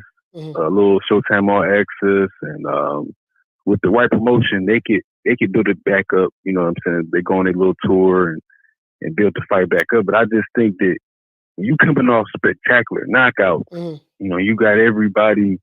You know, it made the fight. You know what I'm saying? It made that fight now to me because it's not like like with Errol Spence versus Terrence Crawford. To me, that's kind of, that fight kind of keeps its latent heat, so to speak. You know what I'm saying? like even if, like I said, for instance, Spence goes out here and he looks, it's like a workman performance. Mm-hmm. That fight still kind of keeps its latent heat, so to speak. It's still, because of both of them body of work. You know what I mean? Because but like I said, with Ryan Garcia and Tank Davis, you don't have the body of work behind them that a Terrence Crawford and the Errol Spence has. But I mean, like I said, I want to see the fight. Like you said, like they still, they still both do numbers. Like you said, Ryan Garcia, like you mentioned earlier, does have like a lot of the younger generation, and he kind of like a pop, like a pop. I don't want to say pop icon, but he's like I said, he relates to the younger generation. So they both have their own demographics that they relate to. Yeah. But I don't know. I just think to set it off, Ryan, like I said, even if Ryan Garcia goes and fights Jojo Diaz, gets a good knockout, and he really doesn't show the things necessarily the technical improvements that a lot of the people that follow boxing want to see. With the not coming in chin first, and a lot of the flaws he has. I still think that a knockout would add that juice to it. You know what I'm saying? But no, like you know what? That's all. Zoe, I'm gonna give you a round of applause. You make a valid point. I didn't even think about that. Let's give my brother Zoe from Virginia a round of applause, man. And he made a valid point. I didn't even look at it that way. Coming off of, it'd be different if both fighters was coming off of a spectacular knockout. Well, Tank gonna get a knockout performance. He gonna get one next month. Pretty sure of that. Caller, what's your name? Where you calling from? Jake from Rochester, New York. Jake from Rochester. Talk to me, fam. Could you see Tank's public display of his unhappiness as sort of a leverage play against Floyd, where when they go to renegotiate his contract, he's like, listen, I want this fight or this fight guaranteed in my contract or I'm out of here. Do you think Floyd would even go for something like that or no? I mean, I'm just speculating. But. You know what? I didn't even, I'm not going to lie. I am one of the first guys that's saying that man ain't going nowhere. This is a publicity stunt. Because I was listening to some interviews from his trainer, Calvin Ford, and Calvin was like, Tank ain't going nowhere. People blowing stuff out of proportion and stuff like that. So I'm like, if he ain't going anywhere, but his tweets are leaving cryptic messages saying that he can't wait, he's out of here and all this stuff there, then what Calvin Ford is saying is different from what Tank Davis is saying. So either Calvin Ford is lying or Tank Davis is lying with his tweets, or it could be that, hey, Calvin Ford might be telling the truth, and it could be more what you're saying. This is just some kind of publicity ploy that they're doing, maybe to bring attention to the upcoming fight that he has with Rolly Romero, and more than likely he's going to re-sign with Mayweather. Because if he leaves, he might receive backlash from those Floyd Mayweather loyalists that feel like, hey man, if you don't sign with Floyd, they may look at that as an act of betrayal. You're not being loyal, to the brother man, and we're gonna have to do this and that. So I don't know, man. You make a valid point with that. That's a possibility. But assuming that he's serious, if he does leave, I'm just saying, bruh, him being a free agent, more money on the table, Ryan Garcia fight, that should be, to me, I'm just saying, for me, that'd be huge. That'd be huge. That'd be huge. If he resigns with Floyd, we're never going to see any of these fights that we want, and he's just going to keep fighting like Rolly Romero type guy. I don't understand. Like, I personally would look back at my career and be like, I wasted my time. Like, I could have been something, and I wasn't because I took the bag, I guess, you know? Yeah, I see what you're saying. I see exactly what you're saying. Jake, man, shout out to you, fam. I'm calling from Rochester. Salute to Jake, man. Give him a round of applause. Phone lines is open, guys. Y'all hit the like button for the old boy. If you're new to the channel, please subscribe. Hit the like button. 530-494-9636. 530-494-9636. I really want to hear from you guys about this, man, because I'm gonna be honest with you, bro. I really, bro, I was sitting here, like Eddie said, like T Diddy said, you know what, Eddie, I was thinking, that, why don't we, you and my son get together, we bring the belts, and, we have our belts, and we get on stage with Canelo's belts. We did it first. We had the belts first, then you guys came after us, and why don't we just come together and make it, that's a good idea.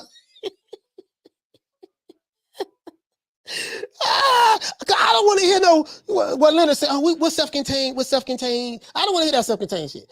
Caller, what's your name? Where you calling from? What's good, Coach? It's Derek from Florida. Derek from the MIA. Talk to me, fam.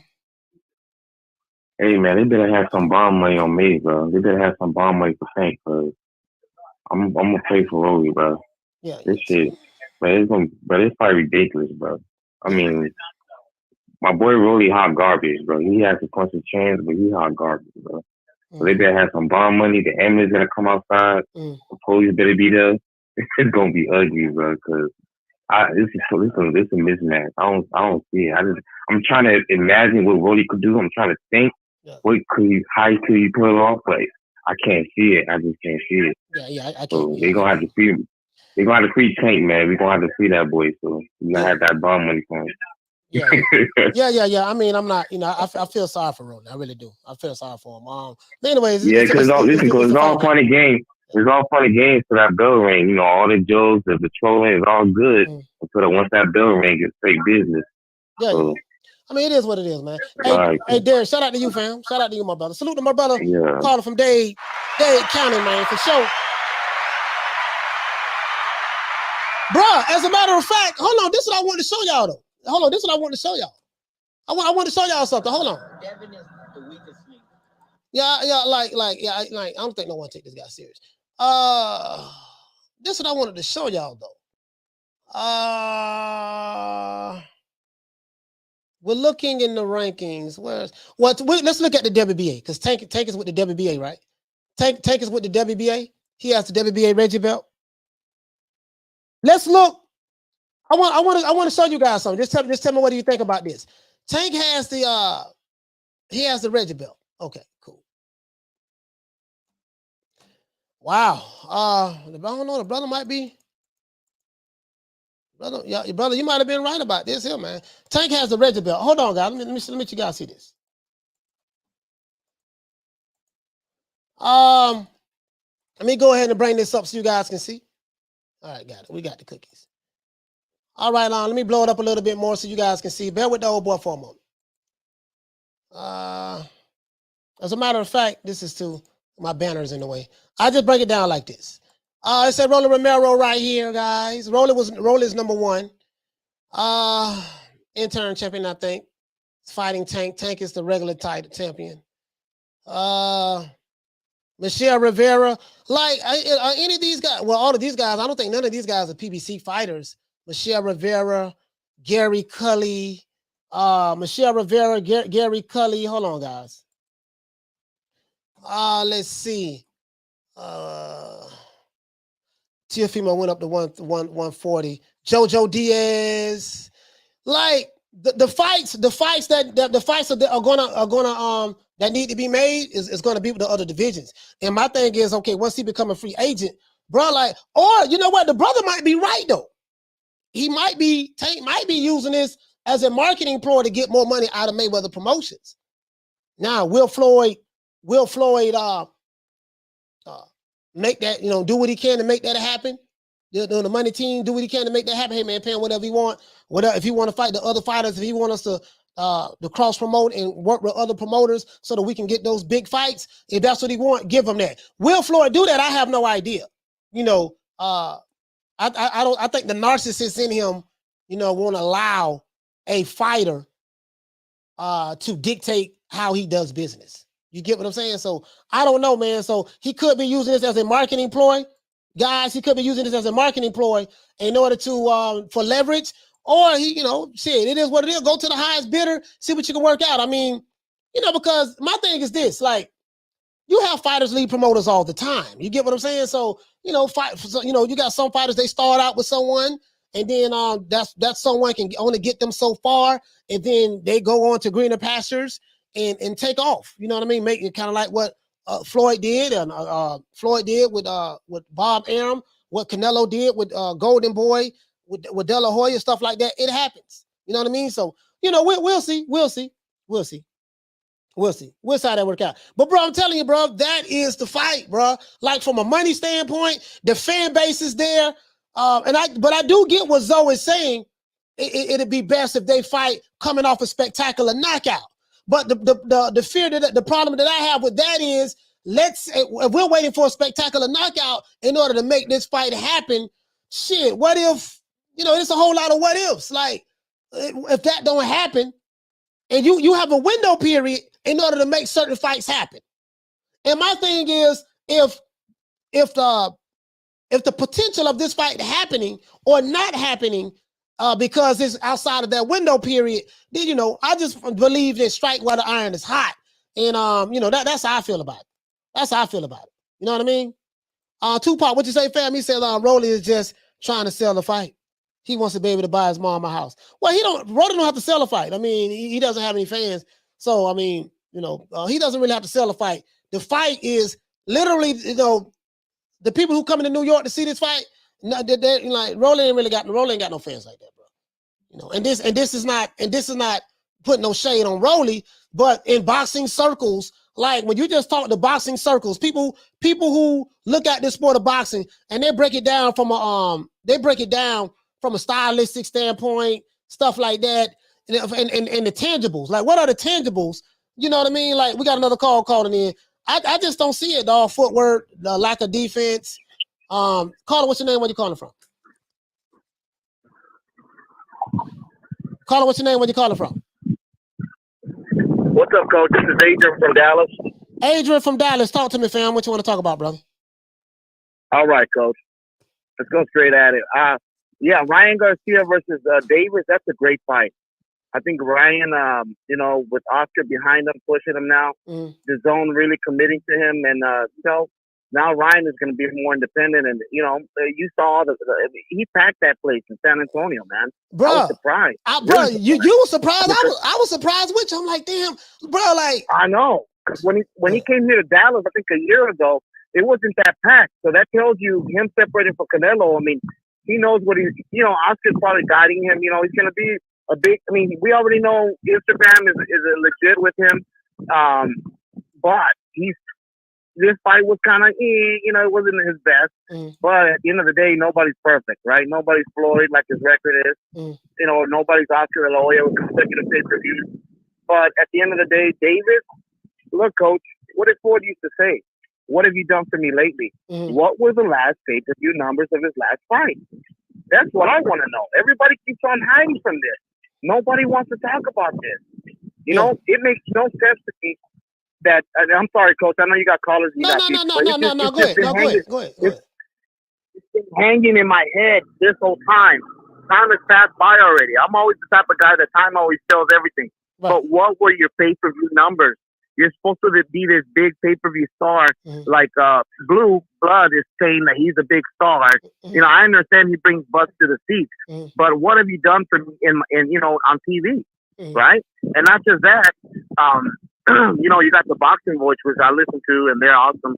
They make him into this big pay-per-view star and all this stuff. But what were the last numbers? Nobody wants to talk about it but you. That's why I like you, Coach, because you keep it real. You know what I mean? Yeah. And I'm not trying to distract from the whole conversation. I'm sorry. It's just the truth. And one more thing, Earl Spence, I know you're not going to be here in Dallas, man. I'm from Dallas, but I wish you were here, man. I'll be happy to see you, man. You're awesome, Coach. Keep it up. What do you think about that, Coach, about Davis' pay-per-view numbers? It is what it is, man. This is my thing. Like what they said was this: when a fighter does good, like we know what Floyd Mayweather pay-per-view numbers are because they bragged about it. Showtime bragged about it. PBC bragged about it. Stuff like that. Hey, he did this, he did that. That's what they say, right? When the numbers don't do good, all of a sudden, well, we don't share that kind of information with the public. No, that's a lie because you shared the ESOP. You shared the Tank Davis versus Mario Barrios numbers. You shared the Tank Davis versus Leo Santa Cruz numbers. So you always share them in the past, but all of a sudden you didn't share this fight. Now I will say this: in defense of Tank, his promoters did a terrible job in scheduling a fight on a Sunday night, going head to head with the number one sport in America, football. Kansas City Chiefs. What did Tank say, Coach? What did Tank say? You think I'm Michael Jackson or what? Yeah. So we'll see. We'll see what they do. I don't know, but I think that was more. They kind of like sabotaging him, in my opinion. That wasn't his fault. To be honest with you, but they still didn't release those numbers. You're right about that. They released all of other Tank's numbers, but those numbers, and it begs to wonder why they didn't do it. We know why they didn't do it. You see what I'm saying? So, and one more thing, Coach, before I hang up, I'm so sorry. What about look, this is what I hate, the false narrative. Ellerbe keeps on talking all this stuff, and I know you talked about this a couple of weeks ago, where he says, "Oh, you know, we know what we're doing here. You know, we made everything." We didn't make anything, bro. You weren't in charge. You're not Al Heyman. You know what I mean? You're just a cover face. That's all you are, man. You're nothing compared to, you know, you got Floyd really. I mean, what have you done? You used, like you said, Coach, you used to hold his towel on the side of the corner. You know what I mean? You're lucky to be there. You just like a leech. You know, anything happens to Floyd, you think you're going to be in the wheel? Hell no. Yeah. So, end of the day, I think they lie about the numbers. And because when you look at it, Floyd always says to himself that he's the best of pay-per-view. They say, well, yeah, the numbers do. But what were his last pay-per-view numbers when he fought a professional fight? Not McGregor, but professional boxer. It was against Berto. Look at the pay-per-view numbers, because people got tired of that. People got tired of the crap. You know what I mean? Him fighting faded fighters. You know what I mean? Come on, man. He never wanted to fight people in their prime. I care what they say about him trying to fight Shane Mosley, and he confronted him when Shane Mosley was undefeated. You know, he was pound for pound up there. All right, Coach. I'm sorry. I didn't mean to drag on, but I just want to let you know what's up. All right, shout out to Adrian, man, from Dallas, man. Salute, man. Give brother a round of applause. Hey, Wax, what's going on? Boy, I see you got that MC8 on there, boy. Yeah. Hey, hold on. Since you got MC8 as your avatar, my favorite MC8 song is Late Night Hype Part 2. Late Night Hype Part 2. Smoke some weed, listen to that, bro. It's one of the best hip-hop songs you ever want to hear. Shout out to the Queen Bless 365. Hey, what's going on, Queen? What's happening? But you get what I'm saying, though? Like, bro, I'm looking at it like Nino B say, he said all that to say what? You sound like me. Oh, yeah, you said all that to say what? Hey, that's what my mother, Nino B, that's what my mama used to say. Okay, yeah, you saying all that to say what? Why you coming in here? Why you coming in here 3 o'clock in the morning? Oh, mama, well, you know, you see what happened was, you know, I was with my homeboy, such and such, and I know I told you I'd be in by 11, but see, what happened was, I was coming up with all kind of stuff, lying like a motherfucker. And then my mama just sat there. She said, okay, you saying all that to say what? Why you came in at 3 o'clock? You went all around the world. That's what my mama used to say. Betty Jean, my mama, Betty Jean, that was she used to say. She used to say that all the time. Yeah, you saying all that to say what? You know what I mean? Yeah, but I got you though. Cool Boy Curl, what you say, fam? He say, Coach, are we gonna need bond money for Tank? You know what? No, not really, man. You know, cause it's legal. It's a crime. It should be a crime, but you know, but it is what it is. But hold on, but let me say this. Let me show you how this sanctioning body stuff works. Well, you know, the WBA, they mandated this fight. Bro, listen, sanctioning bodies are controlled by promoters. Basically, whoever can pay the most money or whatever to have their fighter moved up and down the ranks, that's how it works. You see what I'm saying? I'm pretty sure there were some better fighters than Rolly Romero that could have been moved to that #1 spot. You get what I'm saying? So it's not like, well, the WBA mandated it. Yeah, if that was, let's say, if that is the case, the WBA mandated it. More like, coincidentally, the WBA mandated a in-house fight for Tank, a Mayweather Promotions fighter. Out of all hold on, let's go ahead. Out of all of the fighters they could have mandated. Let's look here. Out of all of the fighters they could have mandated. Hold on. I'll shout out to the Queen Bless 365. We're dropping that quarter of a bam dub on your boy. Cash out. Hey, Leroy. Super chat received. Bless me with the bullshit. Bless you with that bullshit. Bless. You need to cut it out. Bless, you need to cut it out. Hit the Cash App, $FDMG School. Hit the PayPal, International Africans. Yeah, hold on, guys. We got another call today. Hold on, I'm going to show you how coincidental this is. Hold on. Caller, what's your name? Where you calling from? Yo, it's Al from Oaktown, man. What's going on, Coach? Al from Oaktown. Talk to me, baby, the town. Tell E40, listen, tell E40, MC Hammer, you know, I love Hammer. I love Hammer now. I ain't had no Hammer pants, but I love Hammer. And 357, let them know I said what's up. I'm old school, so, you know, it is what it is. Well, you know, we'll do that. You know, I mean, E40, E40 not from the town. He's from Vallejo, right? He's from Vallejo. You know. Yeah. I got you. Talk to me though. Yeah, man, it's all Bay Area love. You know what I'm saying? But yeah, I had like maybe 2 or 3 questions for you, Coach. The first question, the first thing I wanted to say was, you know, I've been hearing what you've been saying about the Garcia and the Tank Davis fight, and like, look, I'm gonna be honest with you, Coach. Like, I love like the hype behind it. How you saying they could fight a garbage truck driver and sell, you know, 50,000 feet. But like, let's really look at them with the eye test, right? And with their resumes. Yeah. This dude Ryan's not ready for Tank, Coach. And I boxed too, and I know you boxed too. You did the amateur fight. You know your shit. Yeah, that was a long time ago. I see you talking about how you know, all his flaws and shit, and that's like pretty much the same flaws that I've seen in Ryan. Yeah, you know what I mean? Yeah. He goes in there with Tank, Coach. He's getting knocked clean out. So, and I seen the other caller was talking about how, you know, he needs another fight, and I think I agree with him. Ryan needs to show me something before he gonna convince me he could get in there and laugh with Tank, Coach. That's the one I want to touch up on that. You know, what do you have to say about that? You know, what do you think about that? You don't think? I mean, I agree. He has some things he need to work on, but I feel like this. I feel like, okay, Ryan was training in the Eddie Reynoso camp, and you know, it's like, damn, man, it had to be something that you picked up over there with Eddie Reynoso and Canelo. It had to be, and Oscar Valdez and those guys. It had to be something that you picked up over there. You have to pick up. Look, you got to keep your chin tucked. You had to pick up. You got to know how to work that jab.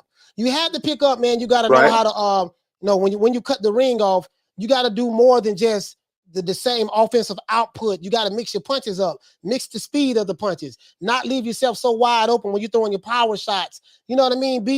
Just be very economical in your punching and your defense, and cover that chin and use angles, and you know what I mean? And just be a thinker in the ring, how to outthink your opponent. And it just shocked me when we saw the Tagoe fight that he wasn't able to put all of those things together, because I felt like he was over there with Reynoso and all of those guys. He should have at least learned that aspect of it. So that's what worried me with that. But all I'm saying is this, my brother. If Tank becomes a free agent now, after the Rolly Romero fight, I feel like Tank will be in he'll be in the position that Canelo was in. He'll be in the position that Floyd was in, stuff like that. He, you know, like he can literally really make pretty much whatever fight, you know, he pretty much, because he's available. He's a free agent. And I just say, man, from a money fight standpoint, it just makes sense. This kid Ryan sold out, not sell out, but he brought almost 15,000 fighting a no-name guy from Ghana. That's a lot, man. That's a lot. You see what I'm saying? And Tank, and from what Leonard said, Tank gonna sell out he gonna sell out, and I believe that he gonna sell this place out, because ain't nobody. He sold out the one with Isaac Cruz. Was it 50,000 people? Yeah, no, it wasn't 50,000. The venue didn't. How many was it? No, it was like he sold the whole man. It was like 15,000. They had the top. To be honest, they did have the top row curtain off. They did have that curtain off. To be honest with you, but. He did. He still did like 14,000, 15,000, something like that. He did damn good over there. But in New York, on the East Coast, you're talking about the whole DMV is going to come there. Baltimore, Maryland, Virginia, all of that. DC, all of that's gonna be there. And then New York, that whole East Coast is going to be there. You're talking about Georgia, Florida. They're going to be there. That place going to be packed. And I'm like, I just feel like, man, But go ahead. Oh, I didn't mean to interrupt you, Coach. But I see what you're saying. As far as like what you talking about, like doing it for the sport, like they're gonna bring good numbers for boxing. I'm talking about like I agree with you 100%. But when Ryan gets in that ring, look, this last fight, I mean, for me at least, they can't see it because Tagoe was backing up the whole time. But the casuals, they just seen Ryan swinging throwing them bows all night, and they think it's okay. But for guys like us, we see that shit. And we're like, God damn, Ryan, like that shit. He gets in the ring with Tank. he's going to get exposed. But I didn't really want to get too much into the, like, it's interesting. I see what you're talking about as far as doing it for the sport. Like, I didn't want to get into it too much with that because, like, Tank has the fucking, like, celebrities. They all come out to see him and Floyd and shit. The other thing I want to get into with you, Coach, about really was, like, pay attention to, like, you was talking about how when he was with Reynoso camp, they seem really strict. Man, what's Joe Goosen been doing? They swear up and down like this Joe Goosen. He's like this hardcore old school trainer. He wear the denim jeans. He's got a closet full of denim jeans. He's got denim jeans shoes, denim jeans hats, denim jeans gloves, and he's a biker. You know what I'm trying? They try to make it like this dude hardcore. You know what I mean? But he don't be hard on Ryan. Like every time Ryan do stuff, he goes, "Oh, I like the way Ryan did this." You know. Oh, I was impressed. You know, his fighter was on a 32-win streak, and he went in there and made him look average. I'm like, man, you cutting him too much slack. You know, so, but the last thing I want to say about that, Coach, before I get your thoughts, was I feel myself, right? Joe Goosen, he's been around for what, 20, 30 years? Man, didn't nobody know about this dude, right? I knew about him, but yeah, right? No, people know about Joe Goosen in boxing, yeah. They know about Joe Goosen, yeah. Right, but only like real boxing fans like me, right? And you, we knew who Joe Goosen was. But these casuals, they don't know. Like everybody knows who Reynoso is. Everybody knows who Roger and Sugar Hill and all those other trainers are. Only the real boxing, like, you know, people I feel like know Goosen. And he's had all these fighters. He's been around for so long. But he got this marketing tool, this Ryan Garcia. And I feel like he's babying him. I don't know. I think that Ryan left because he doesn't like how strict and how old school that Canelo camp is. He's one of these new school youngins that like to be babied, and you know what I mean? And I think Joe Goosen, like De La Hoya, was like, yo, this, you know, don't fuck up the bag. You know, don't treat him like you did to all the others. You know what I mean? Like, that's just what I think. So. Yeah, okay. All right. Well, listen, man. Shout out to Al from the town, man. Salute to you, fam. Appreciate it. Right on, Coach. Yes, sir. Yes, sir. Yes, sir. Hey, I'm kind of like what the brother just said here, man. Stop babysitting him. Throw his ass in there. I ain't got time to be babysitting no damn fighters. If you're saying that this guy is what you say he is, you see what I'm saying? Then listen, I mean, bro, it is what it is at this point. Like, at what point in time? Hold on, I almost forgot my point. But at what point in time do we say enough is enough and say, hey man, this guy's ready? Like Ryan has I think he's ready. I mean, he can if Joe Goosen, I think he can correct those flaws that Ryan has. You know, he can correct those flaws. You know what I mean? Like, but I totally disagree with him on Goosen. Goosen, everybody know who Goosen is. I mean, he may not be popular with the casuals, but in the sport of boxing, everybody know who Goosen is. Everybody know who he is. But let's see. Hold on. What you say, my brother? He said Ryan needs another 20 tune-up fights. I mean, come on, man. You know what I mean? He said Andy Ruiz left too. We all know Andy isn't about that life neither. Yeah, Andy Ruiz, Andy Ruiz is more he don't really take boxing serious like that to me. Let's see though. Now, all right, let me show you how these sanctioning bodies work. You got all these guys in the top. This is the top 10. Frank Martin, as you can see, guys. Frank Martin, he's number 11. Well, top 10. Miguel Vasquez, Jojo Diaz, number 8, not ranked, not rated. So they ain't got nobody there. Number 7 is William Cepeda. You know what I mean? Then you got Teofimo Lopez. I think Teofimo moved up. Gary Cully, you know, Vasily Lomachenko, you know, Michelle Rivera. You trying to tell me neither one of these guys could have been number one? Ranked number one by the WBA?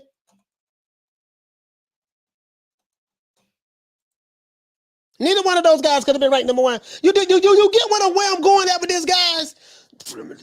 And I ain't got no proof of this, but somehow, magically, some way, Roland Romero just ended up being in that number one spot and fighting for becoming the intern champion. Come on, man. Come on, man. We know what went on. Hey, look here, baby boy, check this out.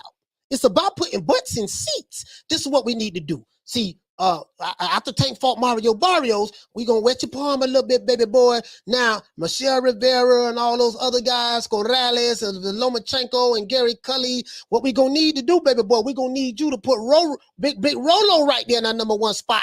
And then what we gonna do, baby boy, I'm gonna turn my head and magically, voila, I need you to mandate this fight. So if anyone was to come out and say anything about it, hey, look, we didn't make this fight. We know Tank. We didn't make this fight for Tank. The WBA mandated it. That's what. Come on, man.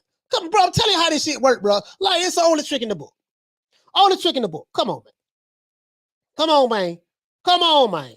we know how. We know what went on. We know what went on. Dr. Evans, shout out to the Dr. Paul, the good doctor. He said, anyone remember when boxing was actually the fight game? Now it's to protect your old game. Yeah, it's shit crazy. Yeah, the shit crazy. High five. What you say, brother? You say these dudes really scared to lose their O. I mean, I don't get it, dog. Like I just don't get it, bro. Like, bro, we know, but we know what happened. All these fighters in the top 10, Big Rolo just. Oh shit! Wait a minute! All of a sudden, I'm ranked number 1. Oh, the WBA mandated me. Leonard, why y'all making this fight? Hey, look, we didn't make this fight. The WBA sanctioned this. They made this fight happen. Yeah, whatever. Leonard, we know what went on, Leonard. We know what went on. AJ Pons, come on, man. You know that's how it went down. You know that's how it went down, bro. You know that's how it went down, bro. Come on, man. You know that's how it went down. You get what I'm saying? Come on, man. Hey, Butch Cassidy, shout out to Butch Cassidy. He say, how the L is Big Roller in front of Loma? Hey, yeah, exactly. Come on, I'm trying to tell you what went down. I'm trying to tell you what happened, dog. I'm trying to tell you what happened, dog. I'm trying to tell you what happened, man. Yeah, come on, man. High five. What'd you say for me? Say, May had a few controversial decisions, which shows anyone can be defeated. Boys treating it like career mode in the game. Once they take an L, they have to start all over. I probably say, bro. I listen, as boxing fans, we care about the quality of the opponent. If you listen, this is how we look at it. If you're a boxing fan, this is how we look at it. If you're a boxing fan, right, and that fighter loses a fight, we factor in who did he lose to. When you have Godzilla fighting King Kong, or a top fighter fighting another top fighter, Bumblebee fighting Soundwave. You know what I mean? Grimlock fighting Starscream. Vegeta fighting Goku. Trunks fighting Piccolo. We look at that. We say, God damn, we know he lost, but yeah, but this is who he lost to. That don't mean we gonna throw you away. You lost a hell of a guy. Now if you lose to, now if you fighting Yosemite Sam, and Yosemite Sam catch you with a check left hook and knock you out, then we gonna look at it like, man, this nigga, he wasn't that good in the first goddamn play. He got knocked out by Yosemite Sam. Yosemite knocked him out. Yosemite caught him with a check left hook. Bop. Knocked him out. Now, you feel me? You feel me? That's all I'm saying, man. Yeah, you get knocked out by Yosemite Sam, that's something totally different. But we ain't tripping on that, man. The quality, it's the quality. It's the quality. It's the quality. You see what I'm saying? I'm just saying, for me, that just makes too much sense. But again, Tank Davis fan base, Ryan Garcia fan base, if they able to draw 15,000 people to come see them fight nobodies, what will they be able to do together? That's all I'm saying, bro. That's all I'm saying. To me, that is one of the biggest fights that can be made in boxing. Forget the lightweight division in boxing, period. Ryan Garcia has a lot of casual boxing fans that are loyal to him. Tank Davis has a lot of casual boxing fans that's loyal to them. They go online, they debate with people online. I'll be like, bro, like, listen, and then they have the youth. Tank Davis has teenagers and people in their young 20s who love him. Ryan Garcia has teenagers. You know what I mean? And Ryan Garcia, got teenage girls too. And I think Tank got teenage girls and girls in, I'm talking about 18, 19, 20 years old. They able to bring not only the boxing fans out, but to bring the casuals out. They bring the casuals out right now. You see Tank got celebrities come to his fight, and Ryan Garcia. Do Ryan Garcia have any celebrities come to his fight? I mean, I don't give a damn about that shit anyway. I don't want nobody thinking, oh man, coach worried about celebrities. I promise you guys, I ain't worried about no celebrities. I'm not worried about no celebrities, guys. Please forgive me. But I'm just saying, bro, like, for me, it makes too much sense. This is the fight to make. And if he stay with Mayweather, this should be the first thing they should be trying to work out. Because Floyd got built up through Oscar De La Hoya. Contrary to popular belief, contrary to the Wakanda narrative. When Floyd bought himself out of his contract with Bob Arum built Floyd Mayweather up to the point to where he left a millionaire, to the point to where he ended up working on a fight-by-fight basis, and he ended up fighting all the Golden Boy fighters, setting records. Yeah, you see what I'm saying? So I'm like, for me, even if Tank stays, that's the fight. That's the fight. They gotta, bro, like, but man, if they keep this same old, Leonard say, well, these guys have to be reasonable. I'm not gonna make the Devin Haney fight. You know what I mean? Like, Devin Haney is making a lot of money over there with Eddie Hearn and DAZN and stuff like that. The fight has to make business sense for us. I'm not going to pay Devin what he's making with Eddie Hearn, in order to make that. So we're self-contained. I'm like, Leonard, what the hell are you talking about? That fight will generate the electricity that's needed to generate the kind of money that you want. See, the promoter's job is to look out for himself. The promoter's job is not to look out for the fighter. I read that to you guys the other day, what the definition of what's the promoter's job is. His job is not to look out for the best interests of the fighter. His job is to look out for the best interests of his pockets. Man, if I can make this fight on the low, pay him a couple of dollars, give him a Cuban sandwich, some 9-laters, dill pickle, you know what I mean? Boston baked bean, frozen cup, about $200-300. Put that in your bank account, baby boy. Put that in your bank account, and I can pay my star fighter $1 million and say, look, you're gonna get the rest on the back end, you know what I mean, on the pay-per-views. I'm gonna make that fight. Why would I pay him $3 million guaranteed plus upside on pay-per-view or whatever the case? You get what I'm saying? Like, why would I pay him that to make this fight with my fighter? Because my fighter gonna want a certain amount of money. That's gonna cut into my profit margin as a promoter, and that's what it is. And me personally, I'm not here to tell another man what to do, but I just think, brother, let's be real. I know I make a lot of jokes and stuff like that, man, about Leonard. But the Leonard Ellerbe, I guess he does well for Tank. He's good at promoting Tank Davis's fights. But Tank pretty much, just his presence alone is doing that. Some would argue that, but just because Tank has a fan-friendly boxing style. Just like the boy we saw fight this weekend, Fundora, right here in Florida. He's from Florida, where I'm at. He has a fan-friendly boxing style. So I just think Tank Davis's style alone is gonna be the one to bring him out anyways. Now I know Leonard Ellerbe is gonna get the credit. Oh, well, I'm a promoter. I know what I'm doing. I'm a superstar promoter. You know how Leonard gonna do it. He say, ain't no way Lubin lost to Fundora slow footwork ass fairly, because footwork is everything. Sonny Chiba, he say, so who's the manager? You know what? I don't know who the manager is, bro. I don't know who the manager is. That's a good question. I have no idea who the manager is. I don't know. Douglas Duran, he said, listening to Floyd, he did it all by himself. Yeah, he did it all by himself. Tank it. At the end of the day, Tank was the one that had to get in the goddamn ring and knock these motherfuckers out. So, but let Leonard them tell, we did this, we did that. Tank ain't did nothing. Tank was just walking down the street whistling Dixie. You know what I mean? And people buying the tickets because of Floyd. Well, we buying it because of Leonard. That's why we support him, because of Leonard and Floyd. No, that man. At the end of the day, he had to go in the ring. And make it do what it do. And at the end of the day, but not to take anything away from Floyd and Leonard. I'm not doing that at all. They did build Tank up into a star. Carter, what's your name? Where you calling from? Hey, Coach, it's Electro Jet. How you doing today? Electro Jet, talk to me, fam. I'm doing good, brother. Talk to me. Yeah, well, man, I wanted to talk about this Ryan Garcia issue, especially with how he performed this weekend. I don't see him ever fighting Tank until he gets his act together, because he's no way, shape, or form ready for a Tank. Not the way he fought this past Saturday. And another thing is, what's this narrative now? Look, you know what? I ain't even gonna go with the narrative. Fuck that.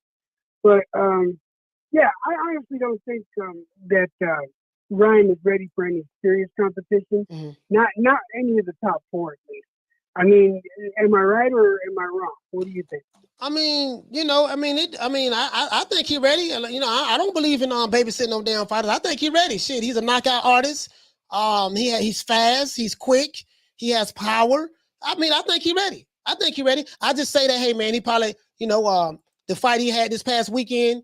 I'm looking at the rankings right now in the WBC. The fight he had this past weekend, I would just say it was a stylistic matchup. He dominated every round, but he didn't know how to. He was very predictable in his offense, and he was cutting the ring off, but he didn't know what to do once he cut it off. Like he kept doing the same thing. So I think he's ready. I think Joe Goosen, this guy, Goosen, his trainer, that's his old trainer before he went to Reynoso. I think Ryan Garcia is ready. I think he's ready. I think he's ready. He's ready for whoever. He's ready for Tank. He's ready for Devin. He's ready for anybody in the pros right now. I honestly feel that way. That's what I'm saying. 22. He's 22-0 with 18 knockouts. He's ready. And Tank is 26-0 with 24 knockouts. Ryan Garcia is ready. That's what I'm gonna say. He's ready. No, look, I don't believe in babysitting fighters either. I don't believe in coddling these guys. It's just that I just feel like he's gonna get destroyed if you put him in there with a Tank, a Loma, or even Devin or anything like that. He's just gonna get schooled. He's got enough wins. It's just that he had no jab. Like you said, he was predictable. He wasn't finishing up when he had the opportunity to close up on Tagoe, and he didn't. It's like, man, you can't put him up against. But yeah, if he wants to, let him. But he's gonna get destroyed, in my opinion. Okay. And that's all I have to say. And God bless you, brother. And I'm sorry I haven't called in a couple of days, but I've been sick as fuck. Yeah, man. I'm glad you're feeling better, man. Hey, shout out to Letro Jed. Round of applause. Letro Jed called it in, man. Shout out to West Side Detroit, man. Detroit standing up, man. Detroit against everybody. Detroit against everybody. For dropping that quarter over, bam, dub on your boy. Hey, Leroy. Super chat received. Playtime's over, boy. He said, West Side Detroit. What did he say, family? He said, hey, coach, love the channel. One question. How is it that a boxer from Baltimore never had a black opponent in his professional career? Just confused. You know what, man? I can't answer that question, bro. I can't answer that question. I literally do not have an answer for you. I don't know how a boxer from Baltimore, some people say that's Black Bottom, Black Mecca, them, Baltimore, Atlanta, stuff like that. Why he never had a black opponent in his professional career. I have no answer for that. I really don't know, bro. He said how to call in. The phone line's right there, brother, to my right, to my left. Right here. Phone number's right here. Phone number's right here, brother, right here. 530-494-9636. Call that number right there. Yeah, I have no idea, bro. I have no idea. That's a damn good question. Cora, you say how to call in. That's it right there. That's the number right there. 530-494-9636. That's a good question. That's a good question. That's a good question. Daniel, what you say, family? Say poor guard, poor head movement, poor footwork, poor ring awareness, and like 4 punches. Garcia needs to buy a shot. He needs to buy a shot at a vacant belt against a mid-tier fighter in the 140. No chance against the top 135. Nah, 140. There's some killers up there at 140 too. The Martin, what you say, family? Say, coach, do you think Ryan regressed in his last fight since the Campbell? Was it from staying out of the gym? It could be. He kind of, the speed is still there.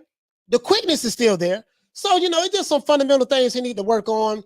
It could be ring rust, 15 minutes out of the ring. Me personally, that ain't that long to be out, to be honest with you. It ain't like, but hey, it is what it is. That could be it. So I'm charging it to the game. I'm going to say he's ready. I'm not, Ryan Garcia is ready. He's the top fighter in the world. One of the top guys. He's ready. Carmen Serene, C. She say C, and they always say Canelo is the one with the note with the NBF rule. Yeah, listen, there's a lot of black fighters that have an NBF rule. Facts. True. I ain't gonna say a lot, but True. some of your favorite fighters, they got an NBF rule. It go both ways. You can't sit back and pick and choose when you want to use when it comes to the ethnicity of a fighter, whether you want to use, oh man, you want to come to the racial element. Oh man, he don't want to fight no slick black fighters. While ignoring the fact that these guys who you are saying are the slick black fighters, they ain't fighting no slick black fighters. That's how you blow that. That's how you blow that logic up. But hey, man. But I'm not gonna go there today. It is what it is. It is what it is. It is what it is. It is what it is. It is what it is, bro. You know what I mean? You got to keep that same energy now. You got to keep that same energy. That's all I'm saying. Daniel Phillips, he says, say what a fighter at 140 has technical skills of Tank or Haney. Man, you better look at 140, bro. Yeah, you better. Hey, Daniel Phillips, just look at 140. That's all I'm gonna say. Look at 140. Look at 140. It's some bad boys at 140. You know what I mean? But we'll see. We'll see. Marquis, what you say, family? Sam again. We should see Garcia versus Lopez. Lopez is you talking about Teofimo Lopez? Teofimo Lopez moved up to I think he's at 140. He's not fighting at 135. Now, Marquis, if Ryan was to move up to 140, he hasn't said anything he's going to do that yet. Then of course, yeah, that'd be definitely a good fight to make. Top Rank and Golden Boy, they work good together. They work good together. But yeah, that'd be shit. I don't know, man. I don't know who the A side of that fight. It'd have to be Ryan Garcia. It'd have to be Ryan Garcia. Have to be Ryan Garcia. James Burrell, what you say, fam? At least Conor Ben is fighting an African this weekend. Who is yeah, let me see who. What other fights we got? Let's look at, hold on, let me take this banner down, guys. Let me take this banner down. I want us to be able to see together, you know what I mean? Take the banner down right quick. Bear with me, guys. I just took the banner down right quick because when I share this, I want you guys to see it. No. Add to stream. My bad. Okay, we know we got Spence and Ugas fighting Saturday. You know, I already told you I got Spence by unanimous decision. Ugas he ain't gonna win that fight. He can't win. You ain't gonna beat this man in his own backyard. His mama gonna be the judge, daddy gonna be one of the judges, and his cousin gonna be one of the judges. Ugas gonna stand the 10. And then even I just got Spence winning the 12-round decision. In my opinion, it's hard to beat a man in his own backyard. Everything slated for him. Now, Conor Ben versus Chris Van Herden. I don't let's see. That's who Conor is fighting. I don't even know who this guy is, Chris Van Herden. Oh, I know who this is. Is this the guy that fought Boots? And the fight ended in a technicality because there was a headbutt. Is that the guy? Is that the guy? Is that the guy that fought Boots last and they clashed heads and it was a no contest?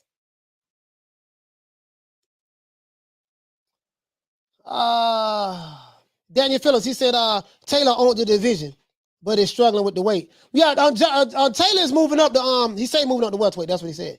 He was weight drain versus Catterall. Tank versus Haney could run through the division. 147 is the best division in boxing, followed by 135. Well, that's subjective to you what the best division in boxing is, but yeah, I get what you're saying though. I get what you're saying. Corey, what you say, fam? He said, question, do you think Crawford would fight right-handed if he fought Errol Spence? I am of the opinion that that fight ain't happening, but you did say if. I don't know. He's gonna fight whichever way he feels he can take away your jab. What Crawford does is when he switches, if he sees that you once he figures you out, once he turns southpaw, he don't figure you out already. So when he does that to take away your jab.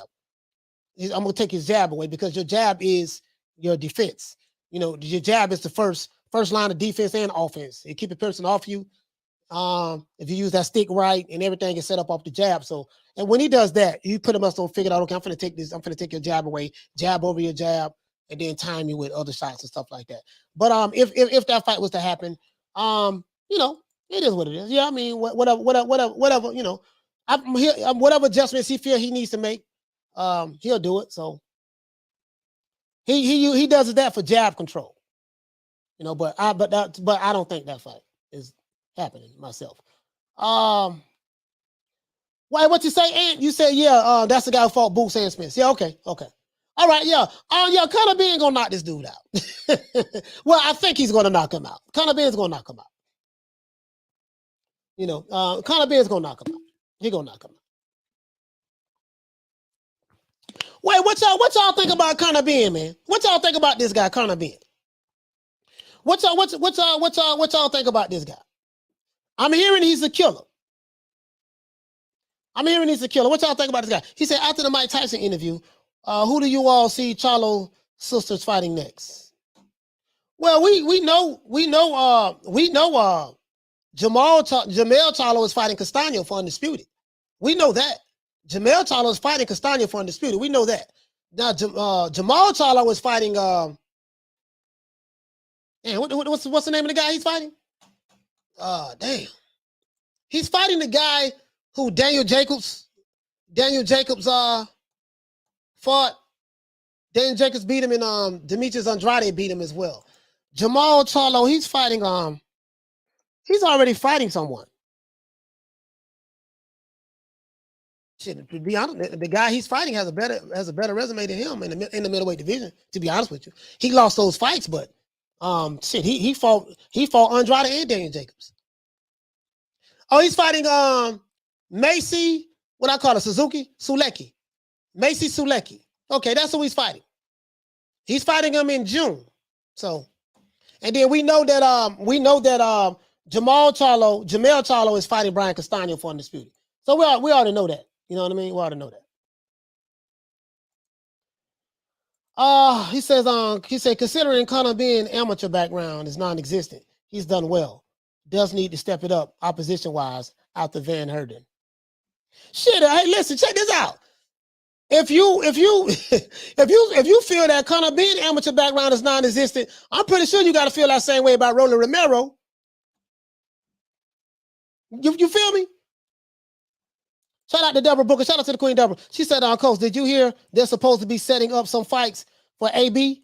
AB, nothing has been confirmed, but for what I've been hearing, AB's supposed to come back and fight in July. And I think I saw that, Deborah, on his, I want to say Twitter. Is it either Twitter or Instagram? I said he's supposed to be back in July. So, yeah, I don't know who he's fighting. They haven't announced who he's supposed to be fighting, Deborah. So, well, I guess we'll find out. When AB put it out there, we'll find out. You know what I mean? He said Conor versus AB. I got Conor beating AB, man. AB don't throw enough punches right now. AB don't throw no more punches, man. AB come in the ring and, he don't throw punches. So, I'm just being, and you know I love AB, man. You know I love AB. The can man. That's my guy, man. That's my guy.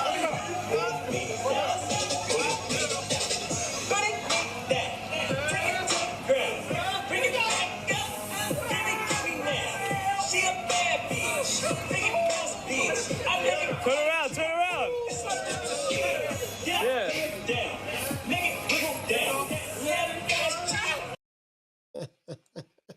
Oh, you feel me? I miss AB, man. The can man. Anybody can get it. Africans can get it. Americans can get it. Dominicans can get it. Puerto Ricans can get it. Mexicans can get it. Bro, that shit, that was hilarious, boy. But the can man. He said, let's see how Tate does against Rolly. I said, we forget. He said, we forget because how good Cruz did. But before Leonard started pumping up Cruz, everyone was like Cruz was a nobody. Yes. Everyone was. Everybody was. Exactly. And everyone was he was like a no, because he was a nobody. Let's not be, he said like Cruz was a nobody. I thought Cruz would be out in 3. He said Ryan fight need to happen. Yeah, I listen. I thought he'd be out in 3 too. I was amazed when talking about that. Shit, man. Hey, I had to call Isak Cruz. Isak, I'm sorry, dog. I'm sorry. Mira, serio. Lo siento. Caller, what's your name? Where you calling from? My name is Gozaboro. I'm from Seattle, Washington. Okay, Seattle, Washington. What's your name? Gozaboro. Okay, you say go to Burrow? Oh, don't worry about it. Just go ahead. Go ahead, fam. Talk to me. What you want to talk about? Well, two things. One, I want to say is I really like your YouTube channel. You keep it fair. You're not certain for boxers like fanboy boxers. You're just talking about in general in boxing. Now, honestly, that's really great for me. That's really great. I appreciate that, fam. Another thing I want to say is people are getting a lot of hate on Ryan Garcia on his fight, but to be honest, I think the trainer also deserves some of that credit too. I mean, I don't know who deserves the credit or whatever, but Ryan Garcia won his last fight. He won in a unanimous decision. He was trying to, he fought a guy. Let's be honest, the guy was running.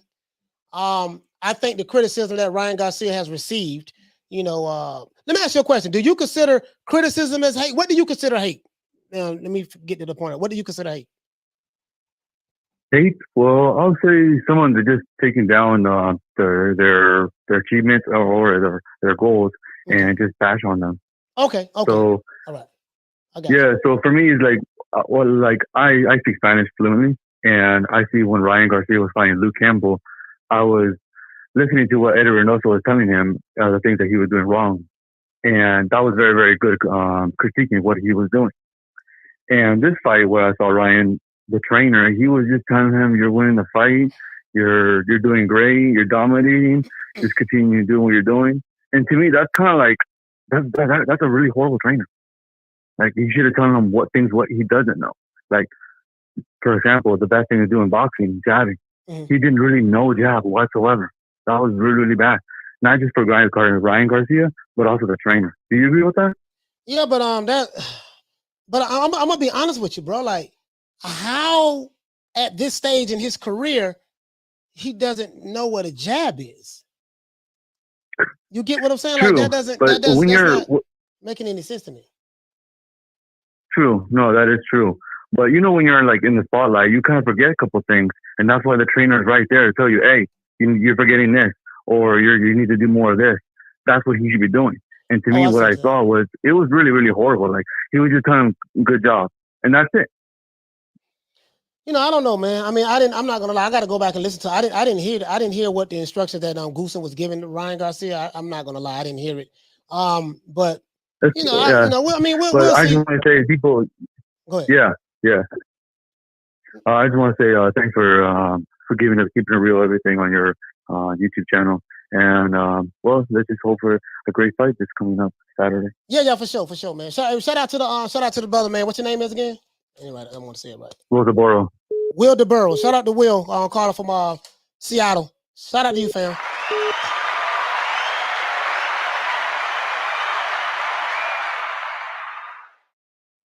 Hold on, guys. We got another caller calling in. Caller, what's your name? Where you calling from? This is Malcolm from Chicago. Malcolm from the Chi. Talk to me, fam. Hey, what's going on, Coach? Hey, I was just listening to you talk about, Tank and Rolly fight. Yes, sir. I'm really feeling like you might be missing some points about Rolly that might be critical. And him possibly upsetting Tank, because it's like the more I look at this guy, I mean, I can see what everybody's saying. Like, he ain't got the skills. He's like a little off. But what he does have is everything he throws is kind of really hard at this point. Kind of like, give me like a Canelo vibe, how Canelo loads up on all his shots. You scoring boxing, you scoring on clean and effective punches, not the punches. You throwing might not be really clean, but they really effective. They hard shots. And, Tank, he's not throwing every shot he throws with like mean intentions. He'll throw some light shots there, he throw some hard shots, knockout blows. I think Tank has the power advantage over Rolly in this, but I could see Rolly really, if you go into the scorecards and based on, some judges' opinions, because, some judges really score the guy who's throwing real hard shots highly. I could see him winning a possible decision over Tank Davis. So you say you can see him like Rolly winning a decision against Tank? A decision, yes, a decision. Yeah, but scoring, depending on how you look on the fight. Yeah, but bro, like Rolly doesn't have any footwork. Like, how was he going to outbox Tank? He doesn't have any. Listen, I like Rolly Romero. I like the kid, man. Like, I'm happy for him. I'm so happy that he does have an opportunity to fight, for fight Tank, because now he's making a career high payday. So I don't want to minimize that, guys. I'm not. Listen, I don't hate Rolly Romero. I really don't. You know what I mean? I think he's a nice kid. He's a sweet kid. You know what I mean? I love the fact he has his father in his life.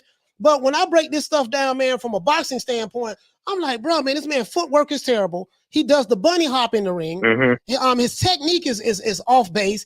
Defensively, he's wide open for counter shots. It's like, bro, he throws hard punches. He throws fast, but you're gonna have to time the person that's in front of you. You have to time him right in order to land that shot that you're trying to hit. When you're fighting someone who has a higher ring IQ than you, who has a hell of an amateur pedigree, who was one of the baddest guys coming out of the state of Maryland, and footwork-wise, he's superior to you. Hand-eye coordination, his speed, he's economical with his punches, the angles that he gives you, the way he spins, the way he sets his shots up. I'm looking at dude just like Bobby Fischer on chess from an intellectual standpoint versus a guy who just he doesn't have he got a chance. He can land that one shot to knock him out. But you're saying that you can see him outboxing Tank. I don't see that, bro. I can see. I wouldn't. Go ahead. Oh yeah, go ahead. No, I can see more so Rolly knocking Tank out than him outboxing Tank. And I can't even see him knocking Tank out. But I'm just saying, if I had to pick between the two, Rolly only chance is to knock Tank out. He's not going to win a boxing match with Tank if it go 12 rounds. So I can see what you're saying. I personally don't think he could knock Tank out, just given like the basic footwork, how Tank moves. Tank is really good defensively. I mean, even in that Eastside Cruise. Yeah. I mean, even before then. I mean, he's kind of hit and miss with his performances because I think he kind of responds to the level of his opposition. But yeah, like moving around, he's really good defensively. But the reason I say I could see Rolly winning a decision is because of the punches that he throws, like how hard they are and like how that looks on scorecards. Now his feet, he doesn't have the best feet in the world, but I don't think he needs to move like Devin Haney to land the type of shots for his type of style that he's using. I don't think he needs to be like a Mayweather slick boxer to be what he is. You know what I mean? Like Canelo's not moving like whoever. You know what I mean? So it's just like, just off of effective shots, everything he throws is effective. Everything is hard. And if he's landing, I don't think he's going to land clean on Tank. I don't think he can knock Tank out. I don't think he'll be able to catch Tank. Might be able to hurt him. Might be able to get Tank on the back foot. Tank's not going forward. Rolly's coming forward throwing hard shots. You objectively looking at that, he's a bigger dude. It's like, all right. So give him that round. I mean, he can. But my thing is this: that Rolly can throw all the hard shots he wants. He can't hit what he can't see. I mean, he's going to get judged by landing the punches. If he doesn't land those punches, I'm looking at what's coming back. This is what I look at. Yeah. Tank can counter punch as well.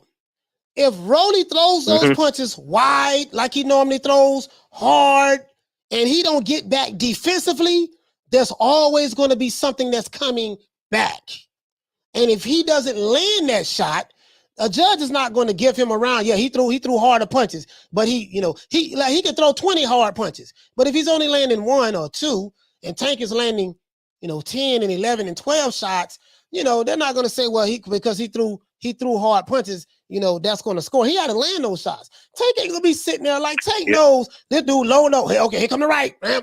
Okay, oh shit, here come the left. Bam. Okay, here you go. Damn, he wide open. Let me go ahead and hit this dude with this uppercut. As soon as he throw that right hand, if he throw that hard right hand again, slip, bop, come up with that goddamn left uppercut.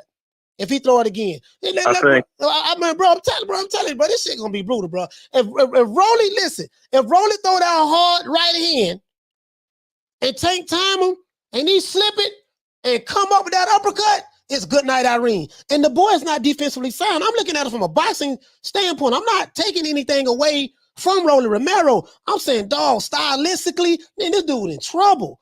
I mean, that's just how I see it. You know what I mean? But I definitely don't see him outboxing no Tank. Hell no. I don't see that at all, bro.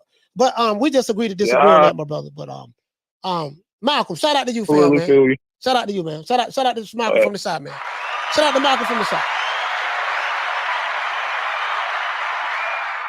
Hey, let's give everybody a round of applause, man. Round of applause, man.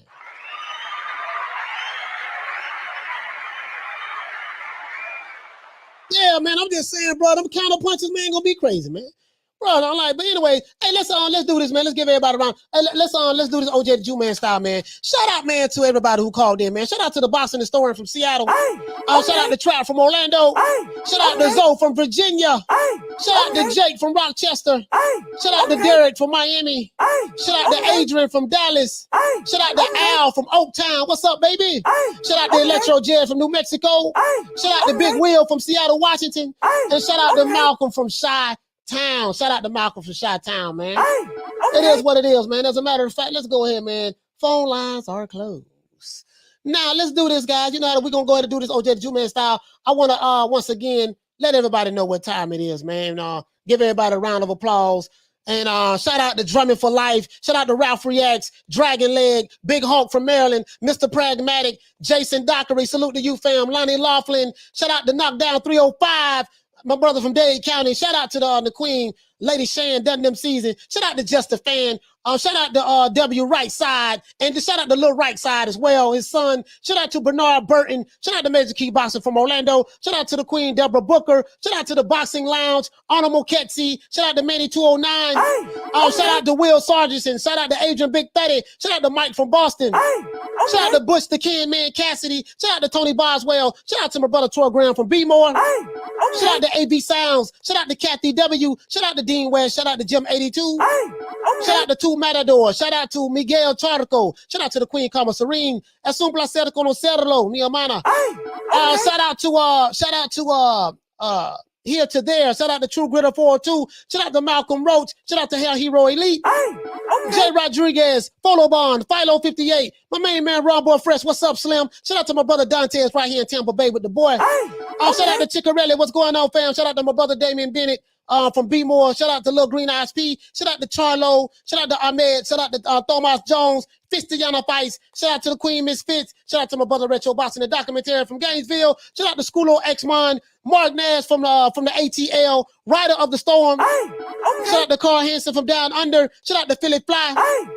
Shout out to my sister, the Queen, Blessed 365. Shout out to Ace Sneed in the building. Shout out to Dr. Paul Evans, the good doctor. Shout out to Mr. Pads. Shout out to the Queen Arlette. Shout out to my sister, Lisa Bales. My main man, my brother from Detroit, Smith & West, and Punch Perfect Boxing. Also, man, salute to everyone I may forgot. Shout out to Renee Box Young, Warp Speed, Ram, what's going on, fam? PGH Big Dog, what the lick read? Shout out to Joe G. Valdez, Mo 9. Who else we got? The Guru, what's going on, fam? Con Shonery.